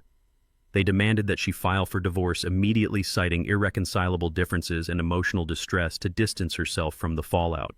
Megan, true to her nature, did not hesitate. The facade of the devoted, loving wife vanished the moment the money disappeared. She had never loved Cameron. She had loved the lifestyle he provided, the lifestyle I had secretly funded. Now that the funding was gone and he was a massive liability, her loyalty evaporated instantly. She agreed to the divorce. But Eleanor, always thinking 2 steps ahead, warned Megan that she needed to act quickly to secure whatever funds she could before Cameron's accounts were officially frozen by federal investigators or drained by legal fees. "You need to drain the joint checking account," Megan Eleanor instructed, her voice cold and pragmatic. "Take whatever is left before he uses it for his criminal defense lawyers. We need that capital to secure a good divorce attorney for you and to get you out of town until this entire scandal blows over." Megan nodded, her survival instincts overriding any lingering shred of human decency. She immediately pulled out her phone and logged into the banking app for the joint account she shared with Cameron. It was the account where Cameron had deposited his final corporate paycheck before he was fired, along with a small amount of savings they had managed to scrape together. It was not a fortune, but it was all they had left in the world. With a few swift, deliberate keystrokes, Megan transferred the entire balance, every single penny, into a private, hidden account she had opened years ago under her maiden name, just in case she ever needed an escape fund. She watched the balance on the joint account drop to absolute zero, feeling no remorse, only a cold, desperate relief that she had secured her own escape route. Meanwhile, Cameron was sitting in a cheap, dingy motel room on the outskirts of the city, staring blankly at the peeling wallpaper. He had spent the last 48 hours in a state of sheer suffocating panic, frantically calling every corporate contact he had, desperately begging for a loan, a favor, any kind of lifeline to save him from the impending federal embezzlement charges. Every single call went unanswered or went straight to voicemail. His former colleagues, the men he used to drink $300 scotch with at exclusive steakhouses, had completely abandoned him the moment the scandal broke. He was toxic, a corporate pariah. He was running out of options and running out of time. He needed to hire a high-powered criminal defense attorney, but he had no leverage and no assets. He picked up his phone, his hands shaking, intending to check the balance of his joint account with Megan to see if he had enough to at least secure a consultation with a mid-level lawyer. He logged into the banking app, the screen glowing brightly in the dim motel room. He stared at the numbers, his exhausted brain struggling to process the information. Available balance $0. Cameron rubbed his eyes, thinking there was a glitch in the system. He refreshed the page. The number remained exactly the same. He clicked on the Recent Transactions tab, his heart hammering against his ribs. He saw the transfer. He saw the exact amount, and he saw the destination account. It was a private account under Megan's maiden name. He stared at the screen, the realization hitting him like a physical blow to the chest. She had drained the account. She had taken every last cent they had. He immediately dialed her number, his finger jabbing the screen with frantic, desperate energy. The call went straight to voicemail. He texted her, demanding to know what was going on, begging her to answer the phone. The messages remained unread. He tried calling her parents' house, but the line rang endlessly before disconnecting. The truth crashed down on him with devastating clarity. Megan was gone.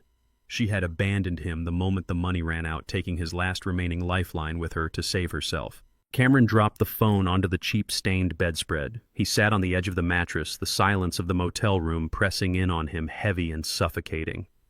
In the span of a single week, he had lost absolutely everything. He had lost his prestigious career, his reputation, his luxury estate, and his access to the wealthy elite circles he so desperately craved. He had lost the wife he thought loved him, the woman he had sacrificed his relationship with his father to please. He was completely broke, facing federal prison, and entirely alone. He had nothing left to lose, and when a man has nothing left to lose, he becomes incredibly dangerous. The panic and despair that had consumed him for days suddenly crystallized into a hard, cold, blinding rage. He blamed Megan for abandoning him, yes, but more than anything, he blamed me. He convinced himself that I was the architect of his suffering, that my refusal to simply hand over the house and the money was the root cause of his entire ruined existence. He refused to accept responsibility for his own greed, his own embezzlement, his own cruel decisions. In his twisted, desperate mind, I was the villain holding the key to his salvation, and I was stubbornly refusing to give it to him.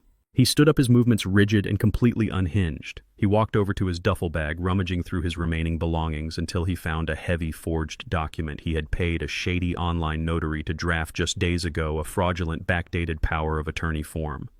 It was a desperate, illegal gambit designed to give him total control over my assets if he could somehow force my signature onto the paper.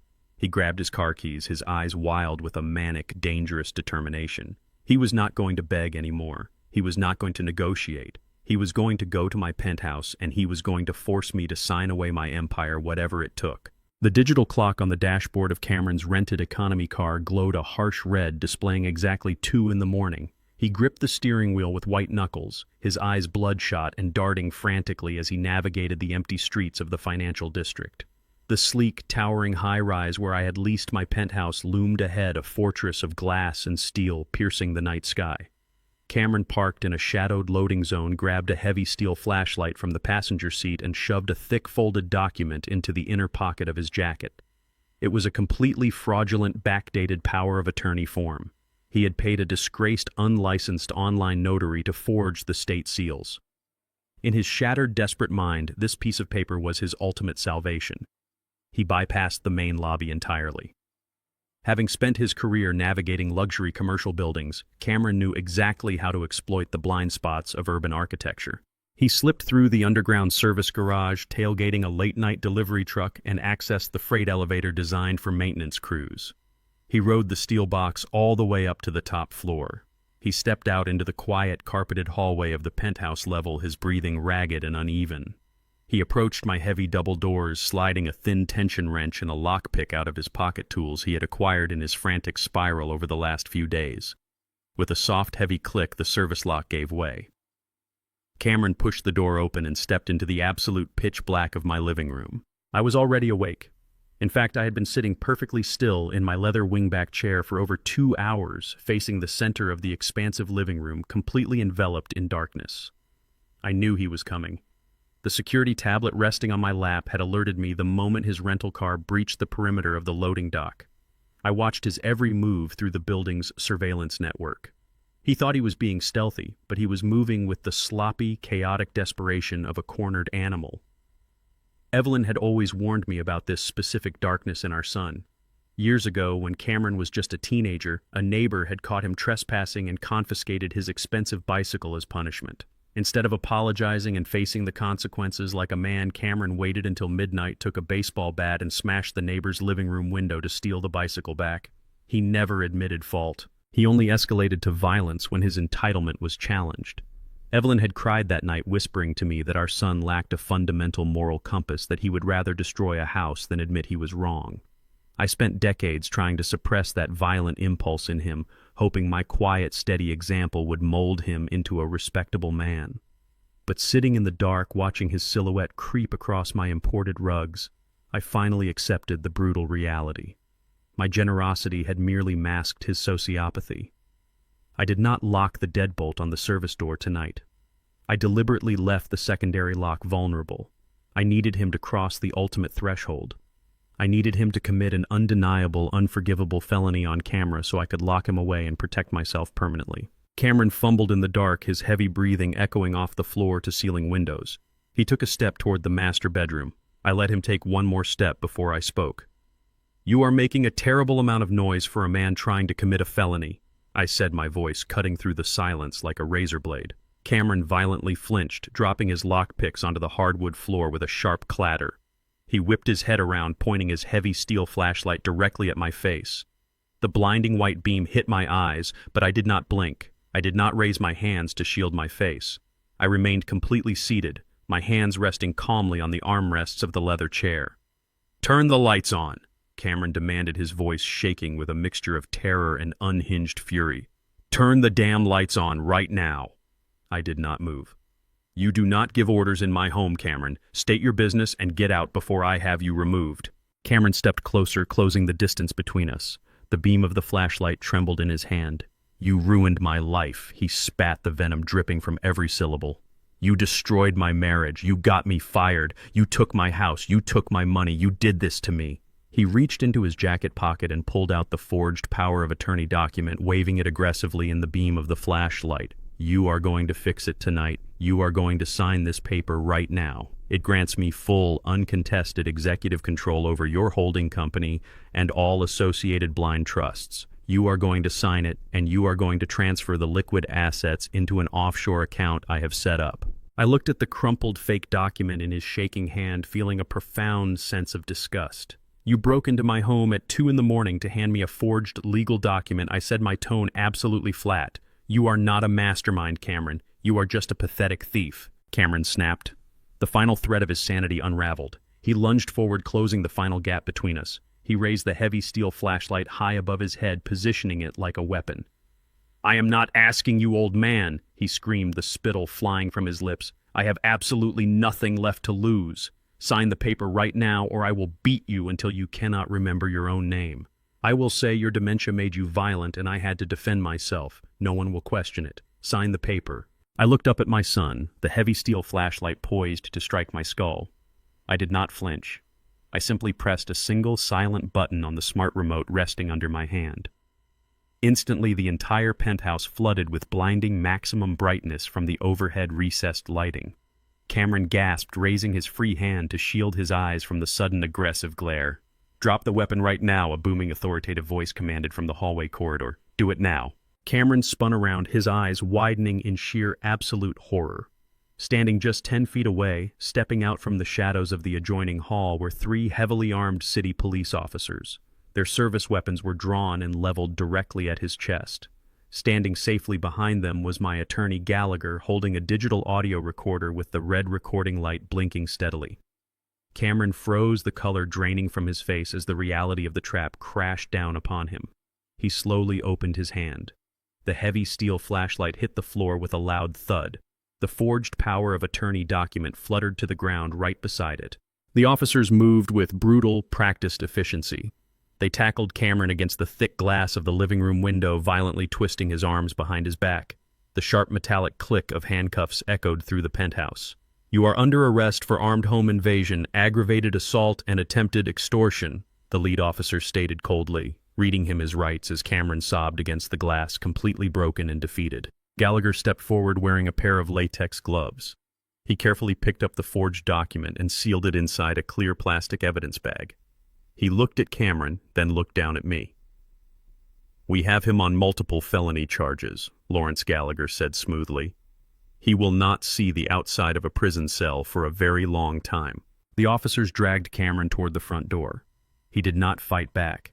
He just stared at the floor, his entire world permanently extinguished. As the heavy oak doors clicked shut behind the police, sealing his fate, Gallagher walked over to my chair. He did not look triumphant. He looked deeply disturbed. Gallagher pulled a second, thinner file from his briefcase and handed it to me. "Lawrence, the home invasion is just the surface," Gallagher said, his voice dropping to a grim, serious whisper. "When we initiated the deep background check on Cameron's recent financial movements to prepare for tonight, we found something else. We found out exactly what he was planning to do to you if the eviction failed. Gallagher stood in the center of my living room, the flashing red and blue lights from the departing police cruisers casting faint, rhythmic shadows across the high ceiling. He did not look like a high-powered attorney who had just won a massive, decisive victory. He looked like a man who had just peered directly into a pitch-black abyss. He handed me the thin, secondary file he had pulled from his leather briefcase. I took it, the smooth paper feeling incredibly heavy in my hands. "Open it," Lawrence Gallagher said, his voice completely stripped of its usual professional detachment. The home invasion tonight was an act of sheer, uncoordinated desperation because his original timeline was severely disrupted. He was never planning to just evict you or put you in a home. I opened the pristine red folder. The first document was a thick, legally binding contract from a premium international life insurance provider. The primary insured individual listed was me. The sole uncontested beneficiary was Cameron. The guaranteed payout value was a staggering $1.5 million. The policy had been quietly initiated, expedited, and fully underwritten just 3 months ago. I flipped to the next page. It was a secondary policy from a completely different firm securing another $500,000 specifically in accidental death coverage. I stared at the bold numbers, my mind struggling to process the cold bureaucratic proof of my own assigned monetary value. Evelyn and I had always been incredibly pragmatic about our own mortality. When my commercial construction firm first started taking off in the late 1980s, the work was physically dangerous. I was constantly on active job sites surrounded by heavy machinery and suspended steel. I bought a modest $10,000 life insurance policy back then, paying the monthly premiums with absolute dedication. I did it to ensure that if a terrible accident ever happened, Evelyn and Cameron would never have to worry about paying the mortgage or buying groceries. I viewed my passing as a quiet, dignified inevitability that required responsible planning. I protected my family from the financial devastation of death. I never once imagined my only son would view my impending mortality as a highly lucrative multi-million-dollar investment strategy. The profound sickness of his greed had completely infected his soul. He had sat across from me at Thanksgiving dinner, eating the food I provided, smiling warmly in my face while secretly calculating the exact dollar amount my corpse would yield. But the life insurance policies were not the most devastating part of the file. Gallagher pointed a steady finger at the third stack of papers clipped to the back. My private investigator managed to secure a comprehensive digital footprint from Cameron's personal devices. Gallagher explained, his tone deadly serious. When Cameron was suddenly fired for corporate embezzlement, he carelessly left his personal tablet synced to his corporate cloud account. Our cyber forensics team pulled the encrypted search history from the last 60 days. I looked down at the printed log of internet queries. The words printed in stark black ink made the blood completely freeze in my veins. The searches were meticulously specific and utterly terrifying. Accidental falls in the elderly, lethal dosage of common blood pressure medication, how to prove accidental death for insurance claims, untraceable household toxins, average police investigation time for elderly cardiac arrest. He was not just planning to throw me into a psychiatric ward to steal the estate. That was merely his frantic backup plan after I froze his bank accounts and forced his hand. His original, carefully orchestrated plan was premeditated murder. He intended to stage a tragic, fatal accident in my own home, collect $2 million in untaxed insurance payouts, and play the role of the grieving, heartbroken son, while he and Megan spent my blood money on designer clothes and exclusive country club memberships. The next morning, the harsh automated voice of the county correctional facility echoed loudly through the speaker of my cell phone. It announced an incoming collect call from an inmate currently held in the maximum security wing. I accepted the charges. The line clicked, and the sound of frantic, hyperventilating sobs filled the receiver. "Dad, please," Cameron cried, his voice completely stripped of its former arrogant corporate bravado. It was the desperate, pathetic whimper of a man who had spent his first night sleeping on a thin mattress surrounded by concrete walls and heavy steel bars. "Dad, you have to tell the district attorney to drop the charges right now.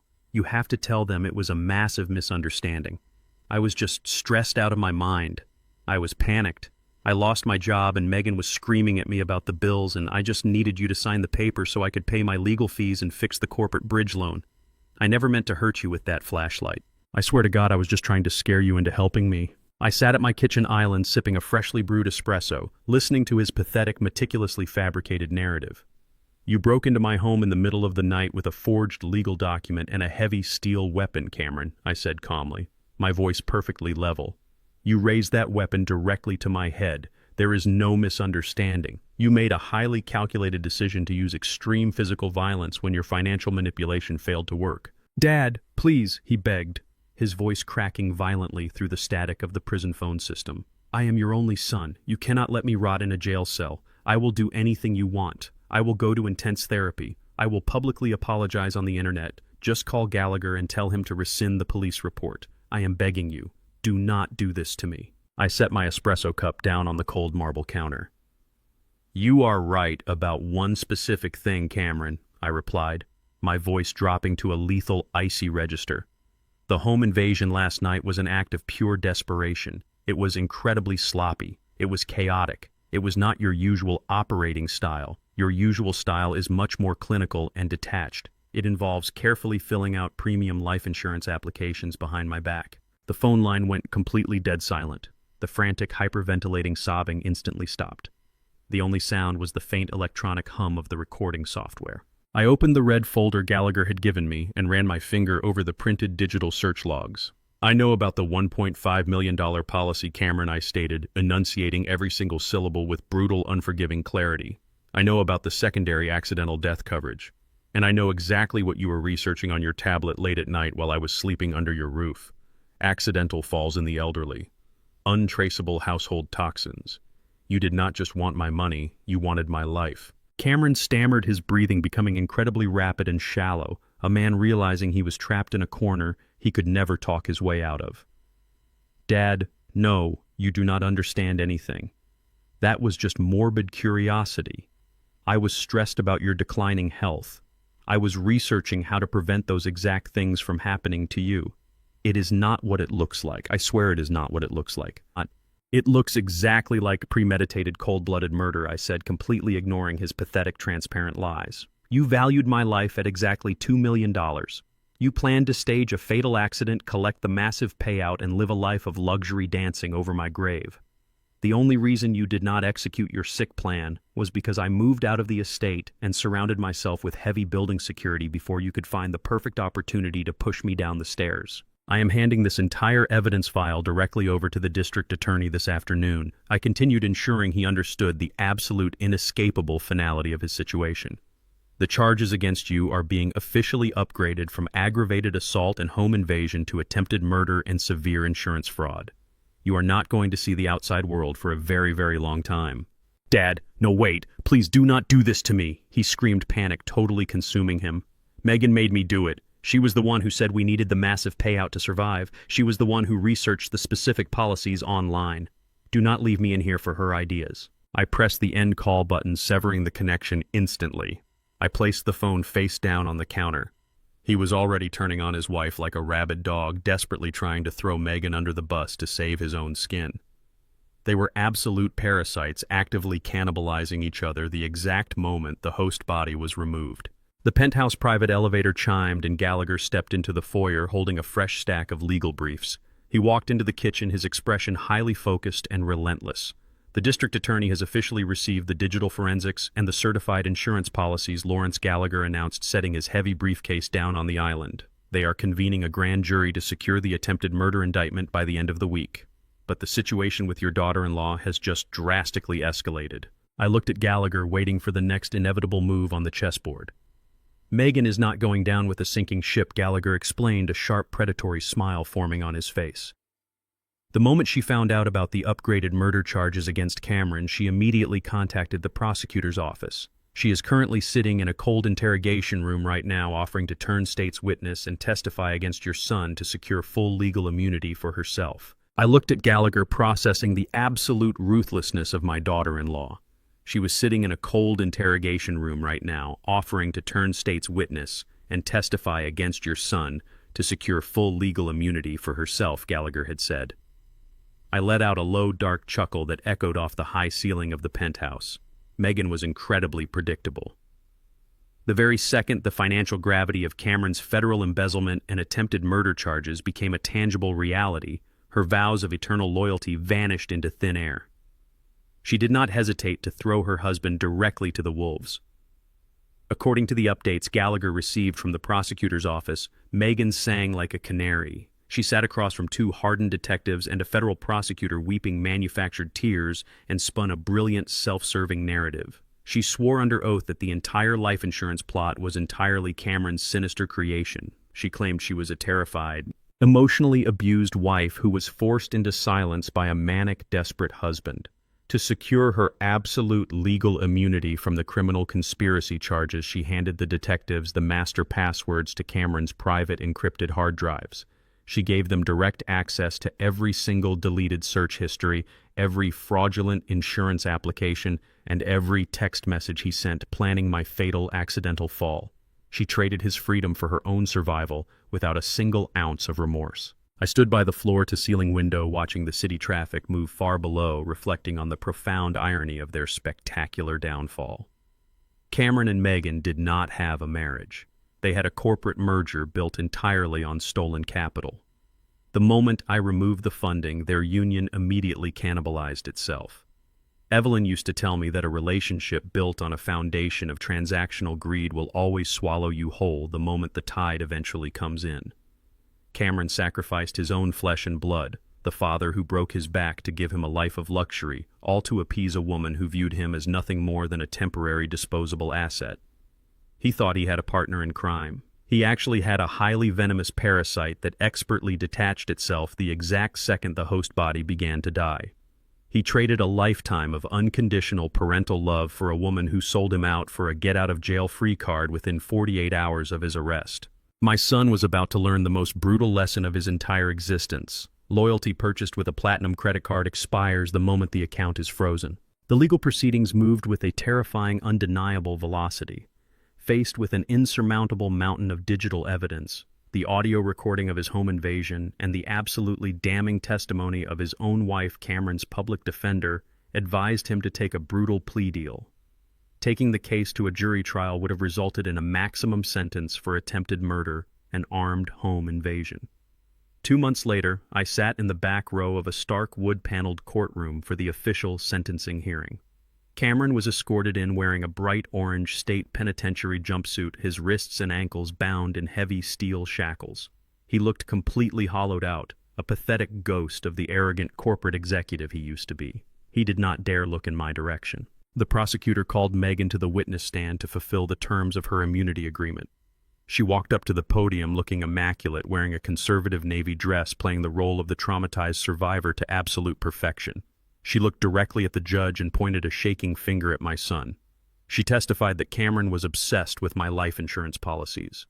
She detailed how he frantically paced the floors of their estate, calculating exactly how long it would take for an elderly man to succumb to a fatal dose of untraceable household toxins. She swore she begged him to stop claiming she was paralyzed by fear. Cameron sat at the defense table, his jaw trembling, openly weeping as he watched the woman he threw his life away for actively nail his coffin shut. The judge pounded his heavy wooden gavel, his voice echoing with absolute disgust. He accepted the plea agreement, sparing Cameron the maximum sentence but ensuring his life was permanently ruined. Cameron was sentenced to a mandatory 3 years in a state penitentiary for aggravated assault, conspiracy to commit insurance fraud, and unauthorized corporate embezzlement. He was hauled away through a heavy steel side door, his head hanging low, completely stripped of his freedom, his dignity, and his future. Megan stepped down from the witness stand and confidently walked out of the double doors of the courtroom. She let out a heavy, dramatic sigh of relief in the marble corridor. She genuinely thought she had completely escaped the burning wreckage unscathed. She believed she had outsmarted the criminal justice system and could simply run back to the luxurious comfort of her elite parents washing her hands of the entire mess.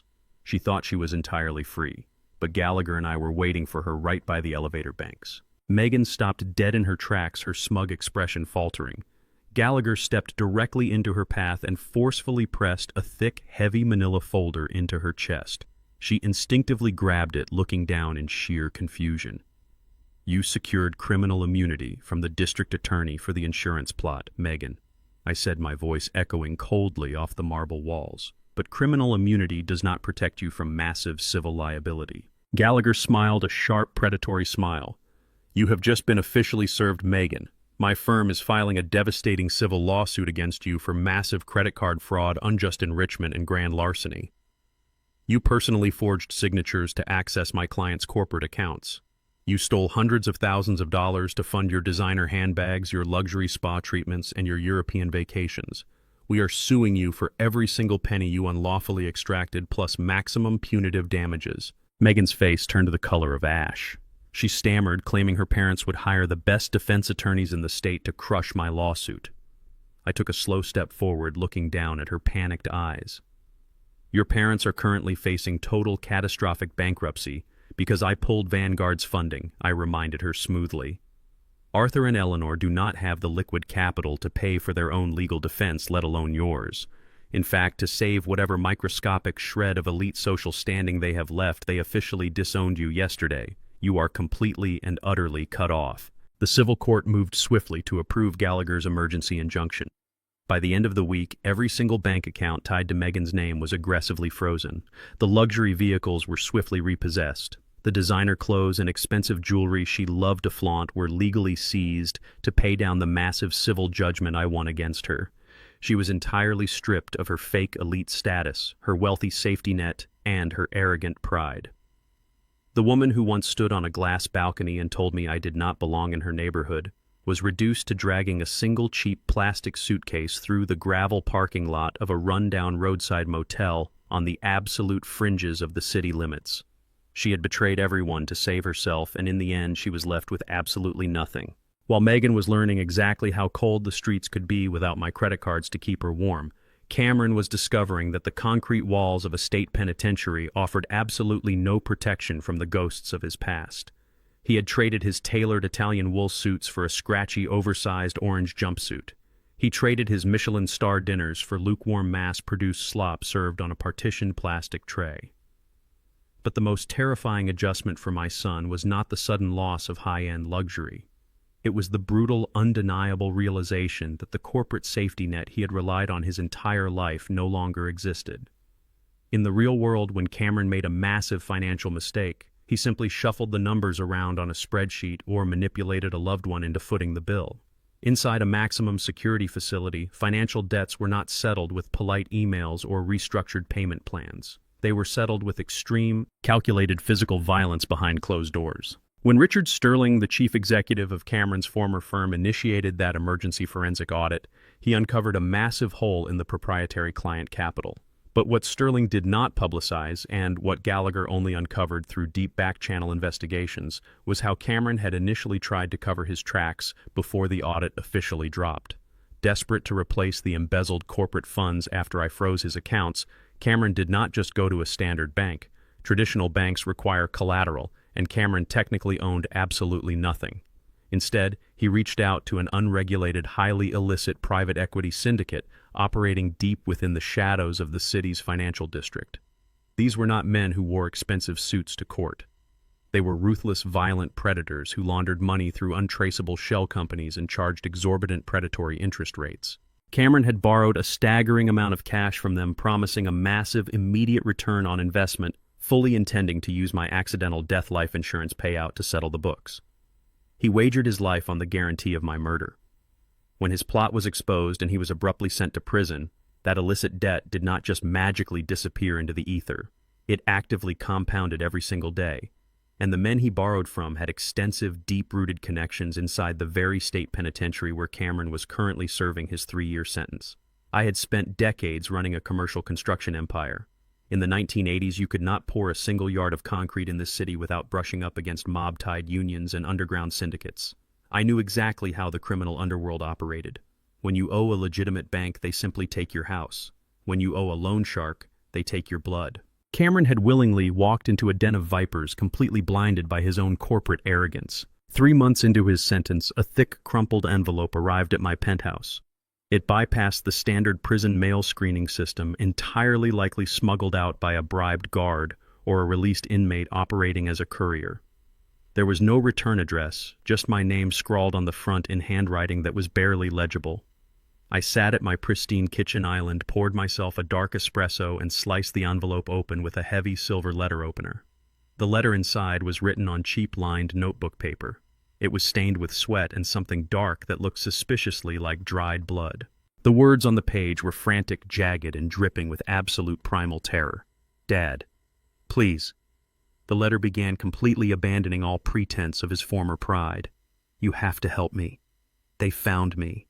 The guys I borrowed the bridge money from, they have people inside this specific cell block. They cornered me in the laundry room yesterday during the shift change. They broke 2 of my ribs and fractured my jaw. The guards looked the other way.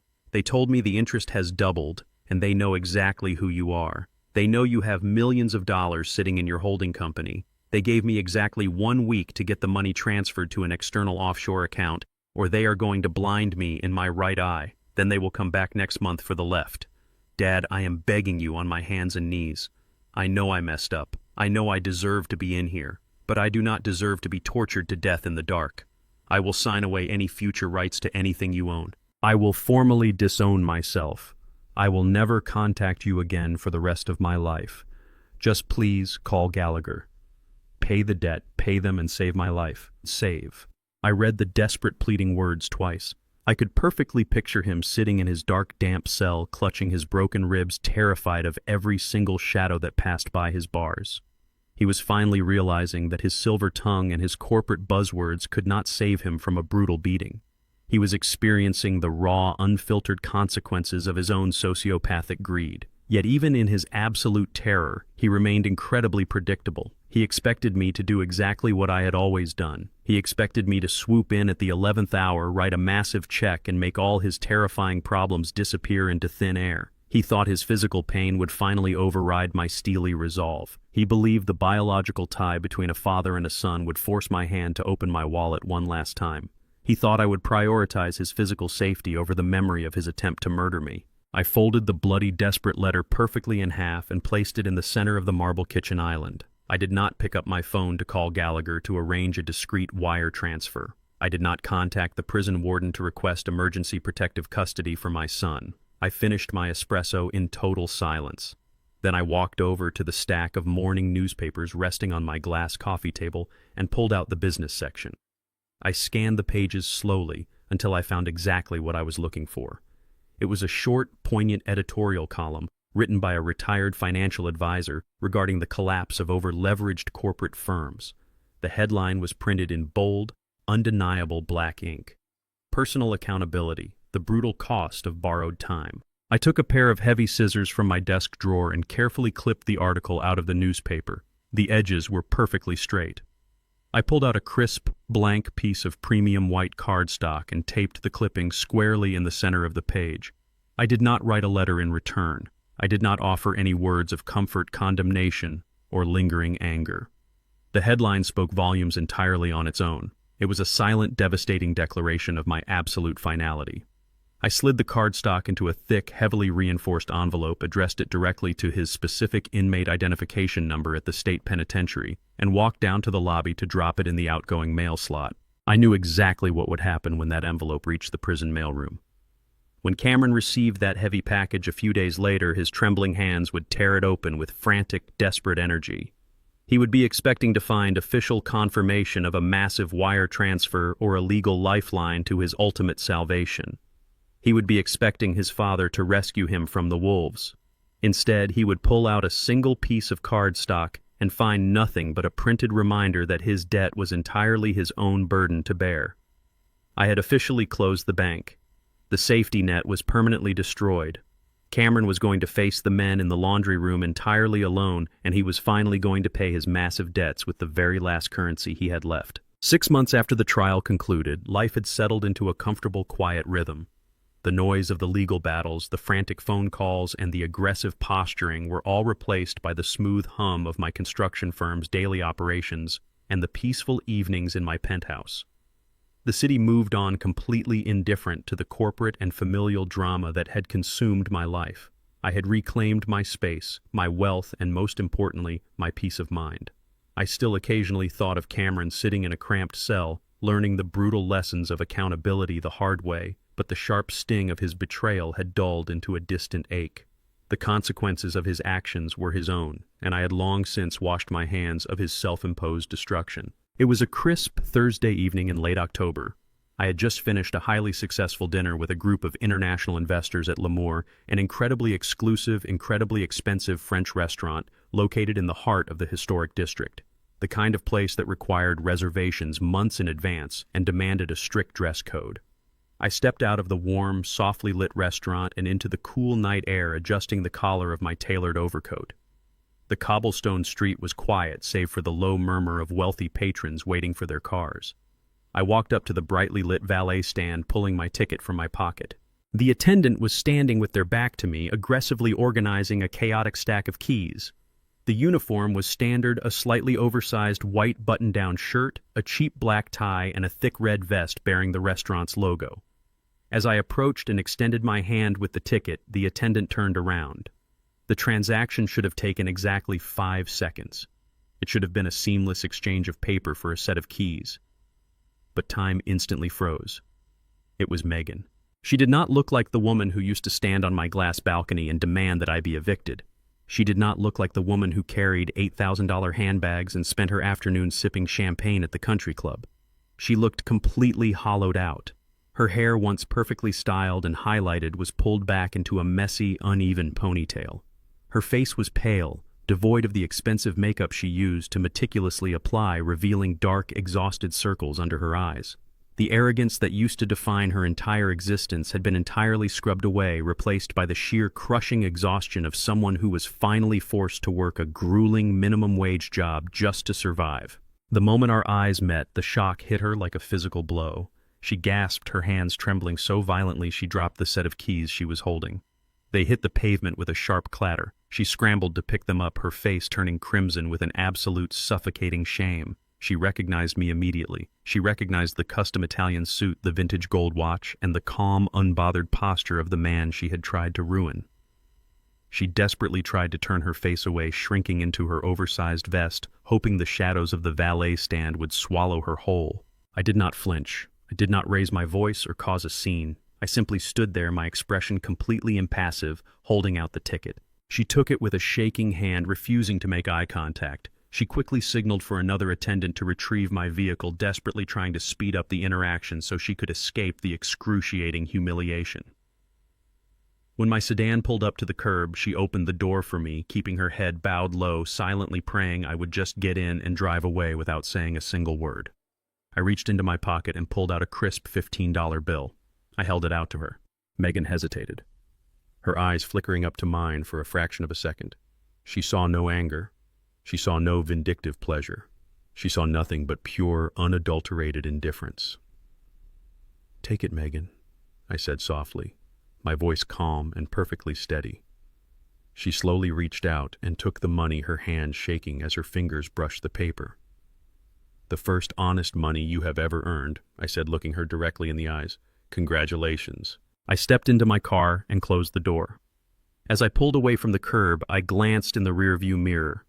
Megan was still standing under the bright lights of the valet stand, clutching the $15. She looked completely crushed, not by a shouted insult or a public scolding, but by the devastating realization that she no longer mattered to me at all. 3 years passed in the blink of an eye. The day Cameron was officially released from the state penitentiary, I did not send a town car to the gates. I did not stand in the visitor parking lot waiting to welcome my prodigal son back into society. According to the final update from my private investigator, Cameron walked out into the harsh morning sunlight wearing a cheap state-issued tracksuit, carrying his meager personal belongings in a clear plastic bag. The brutal reality of prison and the violent debt collectors he faced inside had taken a severe physical toll. He was gaunt, heavily scarred, and entirely stripped of his former corporate arrogance. He had no wife to call, no elite friends to lean on, and absolutely zero money to his name. With nowhere else to go and only a state-issued bus pass in his pocket, Cameron instinctively gravitated toward the only symbol of status he had ever truly known.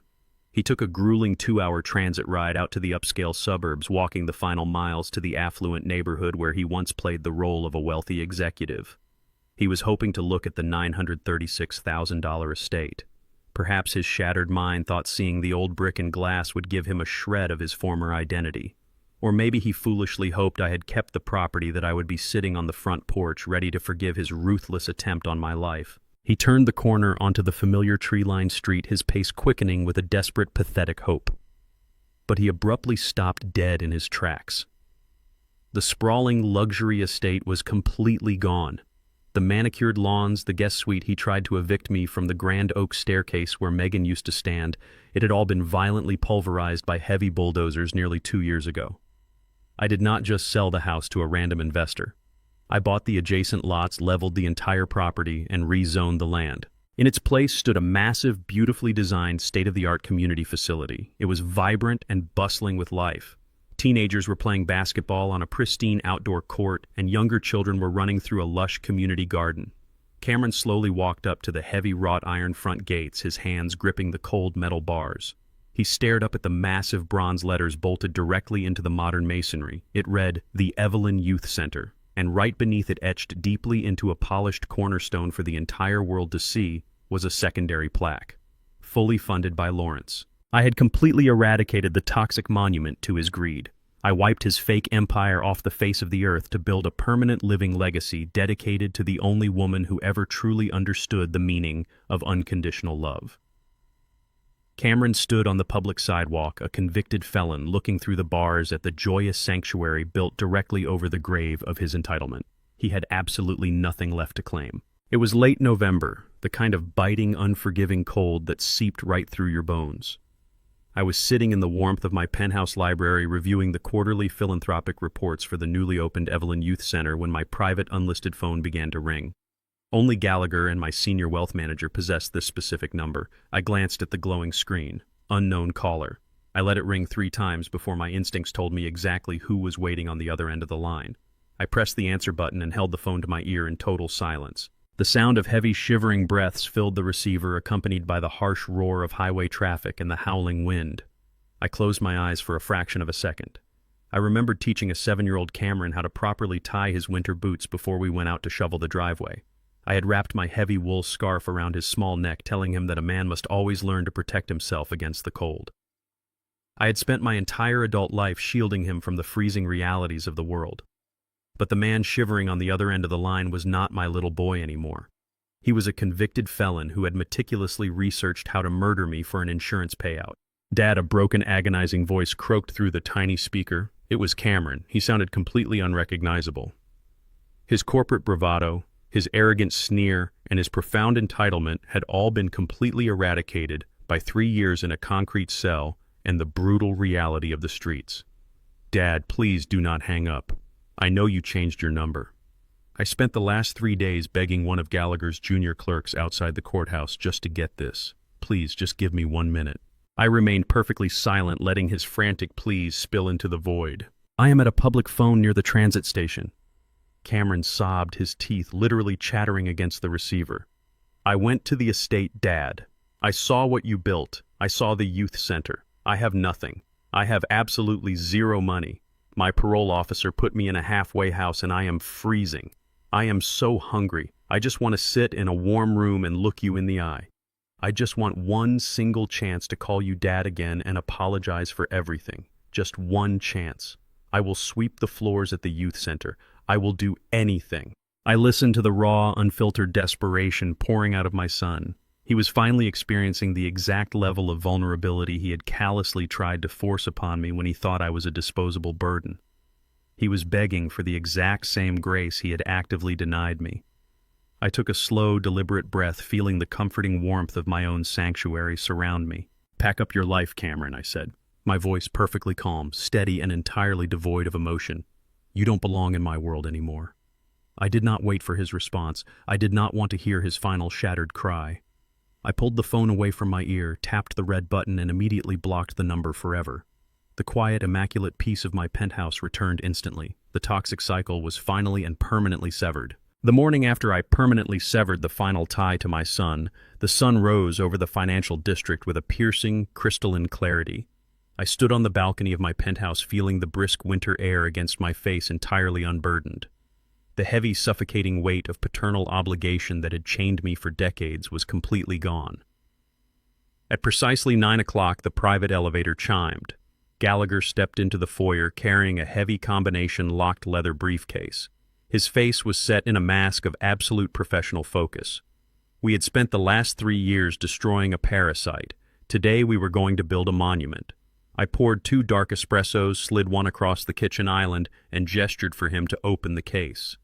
The time had come to decide the ultimate fate of the empire Evelyn and I had bled to build. When I first started mixing concrete and hauling steel in the brutal heat of the 1980s, my motivation was singular and entirely predictable. I wanted to build generational wealth. As a black man navigating a deeply entrenched, white-dominated commercial construction industry, every single dollar I earned was a battle. I endured the condescending handshakes, the delayed invoices, and the bankers who looked at my blueprints as if they were drawn in crayon. Evelyn was my anchor through all of it. We skipped vacations, we drove used trucks, and we reinvested every penny back into the holding company. We did it because we believed the greatest gift a parent could give a child was a head start. We wanted Cameron to start his race at the finish line. We wanted him to be immune to the struggles we faced. But wealth without the crucible of struggle is a deeply toxic inheritance. I realized too late that by shielding Cameron from the freezing rain, I had completely failed to teach him how to build a fire. I handed him the keys to a kingdom he did not earn, and he immediately used his power to try and execute the king. He proved that blood does not automatically guarantee loyalty and DNA does not transfer a moral compass. Passing millions of dollars to a man who possessed the soul of a predator would not be a legacy. It would be a crime against everything Evelyn and I stood for. Gallagher unlatched the briefcase and pulled out a towering stack of heavily tabbed legal documents. These papers represented the entirety of my liquid assets, my commercial real estate portfolios, and my vast venture capital holdings. The total valuation was staggering, far beyond the initial $936,000 from the residential estate. Gallagher spread the primary ledgers across the marble counter. "We have officially restructured the entire holding company," Lawrence Gallagher stated, his voice echoing in the quiet kitchen. "We need to finalize the ultimate beneficiary designations. If you pass away without a perfectly ironclad directive, the state courts will default to your next of kin. Cameron could potentially launch a grueling, protracted probate battle to claw back a percentage of the estate. He might be a convicted felon, but desperation breeds relentless legal challenges. We need to lock the vault from the inside." I picked up my gold fountain pen and rolled it between my fingers. "I want him entirely cut out, Gallagher. I do not want him receiving a single cent, a single piece of property, or a single corporate share. I want the legal language to be absolutely impenetrable." Gallagher nodded, pulling a specific, heavily redacted document from the center of the stack. "I anticipated this. I have drafted an absolute disinheritance clause. In standard wills, leaving a family member out entirely can sometimes open the door for them to claim they were simply forgotten. To prevent this, we explicitly name Cameron in the document. We state clearly and unequivocally that you are of sound mind, you acknowledge his existence as your biological son, and you actively, intentionally choose to leave him exactly $0. We will also include a nuclear deterrent." "A nuclear deterrent," I repeated, appreciating the ruthless efficiency of my attorney. "Exactly." Gallagher smiled a tight, clinical smile. "It is a no-contest clause paired with an automatic asset liquidation protocol. If Cameron or any representative acting on his behalf attempts to challenge the validity of this trust in any court of law, he automatically forfeits his right to even step foot in the courtroom. We are creating an irrevocable trust. Once you sign these papers, the wealth officially leaves your personal ownership and becomes a sovereign financial entity. It becomes completely untouchable." I looked at the paperwork. The legal mechanisms were flawless. I was officially disowning my bloodline. But a massive fortune cannot simply exist in a vacuum. It requires a purpose. It requires a destination. I pushed the disinheritance clause aside and pulled the blank beneficiary designation form to the center of the table. "I have spent my entire life building structures that reach into the sky," I said, looking Gallagher directly in the eyes. "I want to build one last structure, but I want it to be human." I outlined my exact specifications. I instructed Gallagher to take the entirety of my remaining fortune and establish the Evelyn and Lawrence Engineering Scholars Trust. It would be a massive, permanently endowed, irrevocable educational fund. I did not want the money going to bloated administrative charities where executives took massive salary cuts. I wanted the capital applied with surgical precision. The trust would exclusively fund full-ride academic scholarships housing stipends and professional mentorship programs for underprivileged African-American students pursuing degrees in structural engineering, architecture, and commercial construction management. I thought about the bright, hungry kids growing up in the exact same neglected neighborhoods I had clawed my way out of. Kids who possessed the raw intelligence and the burning drive to build empires, but who lacked the financial safety net to even buy college textbooks. They knew the value of $1 because they had to bleed for it. They understood the mechanics of hard work because survival demanded it. They were the true inheritors of my legacy. I want the trust to seek out the students who have calloused hands and tired eyes, I told Gallagher, my voice resonating with absolute conviction. I want the kids who work night shifts to pay for their math tutors. I want to fund the builders, the creators, the minds that will physically shape the future of this city. Cameron believed he was entitled to a kingdom simply because he shared my last name. I am giving the kingdom to the children who actually deserve to wear the crown. Gallagher rapidly took notes, his pen flying across the legal pad. The scope of the endowment is massive, Lawrence. With the current market yields on your commercial portfolios, this trust will fully fund the education of hundreds of students every single year in perpetuity. It will outlast both of us by generations. I uncapped my gold fountain pen and signed my name on the bottom line of the irrevocable trust agreement. The ink flowed smoothly across the heavy legal paper. With a few deliberate strokes, I officially redirected the course of a multi-million-dollar empire. I stripped a parasite of his unearned inheritance and planted a forest of opportunity for a generation of young, brilliant minds who would never take a single cent for granted. The cycle of greed, entitlement, and manipulation that had poisoned my family tree was permanently broken. Evelyn's memory would not be tarnished by a greedy daughter-in-law complaining about aesthetics or a violent son searching for untraceable toxins. Her name would live on in the libraries of prestigious universities. Her legacy would be etched into the diplomas of brilliant engineers who would go on to design bridges, skyscrapers, and communities. Gallagher carefully gathered the signed documents, checked the notary seals, and locked them safely back inside his heavy leather briefcase. He stood up and extended his hand. It has been an absolute honor working for you, Lawrence. You have secured a masterpiece. I shook his hand firmly. The paperwork was complete. The legal fortresses were locked. I walked Gallagher to the private elevator and watched the doors slide shut. I was standing completely alone in a massive, silent penthouse, holding no familial ties, possessing no immediate heirs, and feeling a sense of absolute, unparalleled triumph. I had won the ultimate war. 3 years after that defining morning with Gallagher, the heavy winter air of the city had completely given way to the crisp, promising breeze of early spring. I stood at the threshold of the international terminal, my leather overnight bag resting comfortably in my grip. At 72 years old, I felt lighter than I had in 4 decades. I handed my embossed boarding pass to the impeccably dressed flight attendant at the entrance of the first-class cabin. She greeted me with a warm, genuine smile and escorted me to a spacious private suite near the window. I settled into the plush leather seat, feeling the low, powerful rumble of the massive jet engines vibrating through the floorboards. The aircraft was bound directly for Paris, with connecting itineraries tracing across Rome, the Amalfi Coast, and the Greek Isles. It was not just a vacation. It was the exact, meticulously planned itinerary Evelyn and I had mapped out down to the finest detail nearly 30 years ago. I closed my eyes and let my head rest against the seat back. I could still clearly picture the colorful travel brochures Evelyn used to keep tucked away in the bottom drawer of her antique writing desk. Every time our commercial contracting business hit a major financial milestone, she would pull those glossy pamphlets out, her eyes shining with the promise of narrow cobblestone streets and ancient European architecture. But every single time we came close to booking the tickets, a manufactured crisis would suddenly materialize.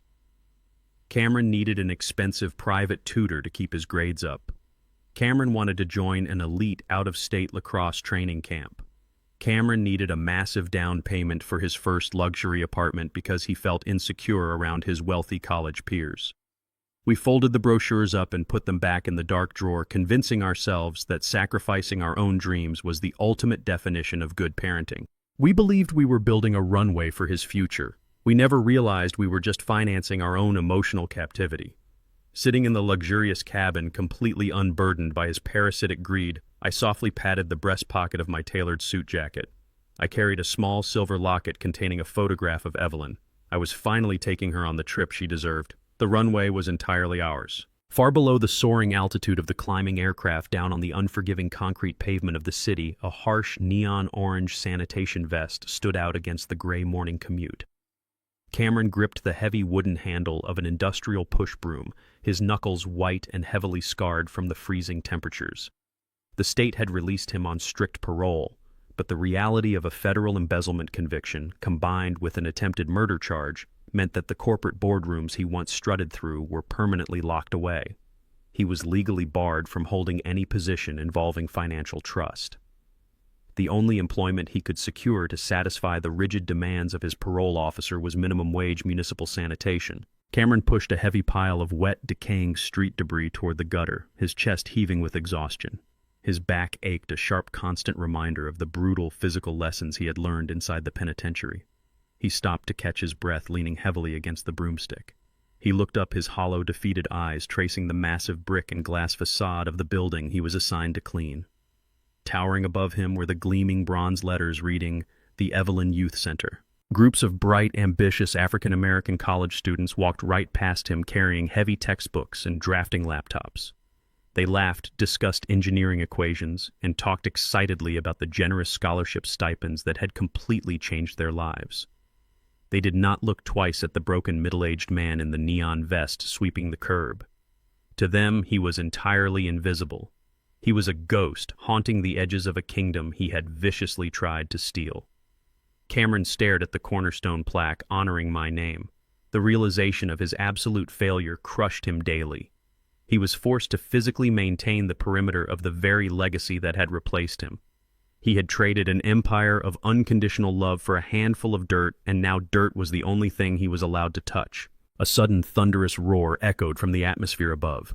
Cameron slowly tilted his head back, shielding his eyes from the bright morning sun. He watched a massive silver commercial airliner pierce through the pristine white clouds, leaving a long, expanding contrail across the infinite blue sky. He stared at the ascending plane, completely oblivious to the fact that the father he had so callously tried to murder was sitting inside the premium cabin, soaring miles above the wreckage of his shattered life. Cameron lowered his head, tightened his grip on the broom, and went back to sweeping the gutter. Up in the sky, the flight attendant approached my private suite carrying a silver tray. She offered me a tall crystal flute of perfectly chilled vintage champagne. I accepted the glass with a polite nod and turned my gaze toward the window. The sprawling, intricate grid of the city was rapidly shrinking below, transforming into a tiny, insignificant map of lines and shadows. The heavy anchors of my past were permanently left behind on the ground. I raised the crystal glass in a silent, solitary toast to Evelyn, the sun catching the golden liquid. The debt was settled. The cycle was broken. The silent adjustment was finally beautifully complete. I took a slow sip of the champagne and flew toward absolute freedom. The ultimate lesson here is that family is never an excuse for abuse, and love with strict boundaries is the only true love. We are often taught to endure endless disrespect simply because we share a last name with our abusers. However, real family is never defined by blood, but rather by mutual respect, genuine loyalty, and unconditional care. Setting firm boundaries and walking away from toxic people is not an act of cruelty, but an act of profound survival. True love never has a price tag attached to it, and your personal freedom is never too expensive to reclaim. If you found strength in this journey, please hit the like button, subscribe to the channel for more life stories, and tell me in the comments how you have set boundaries in your own life.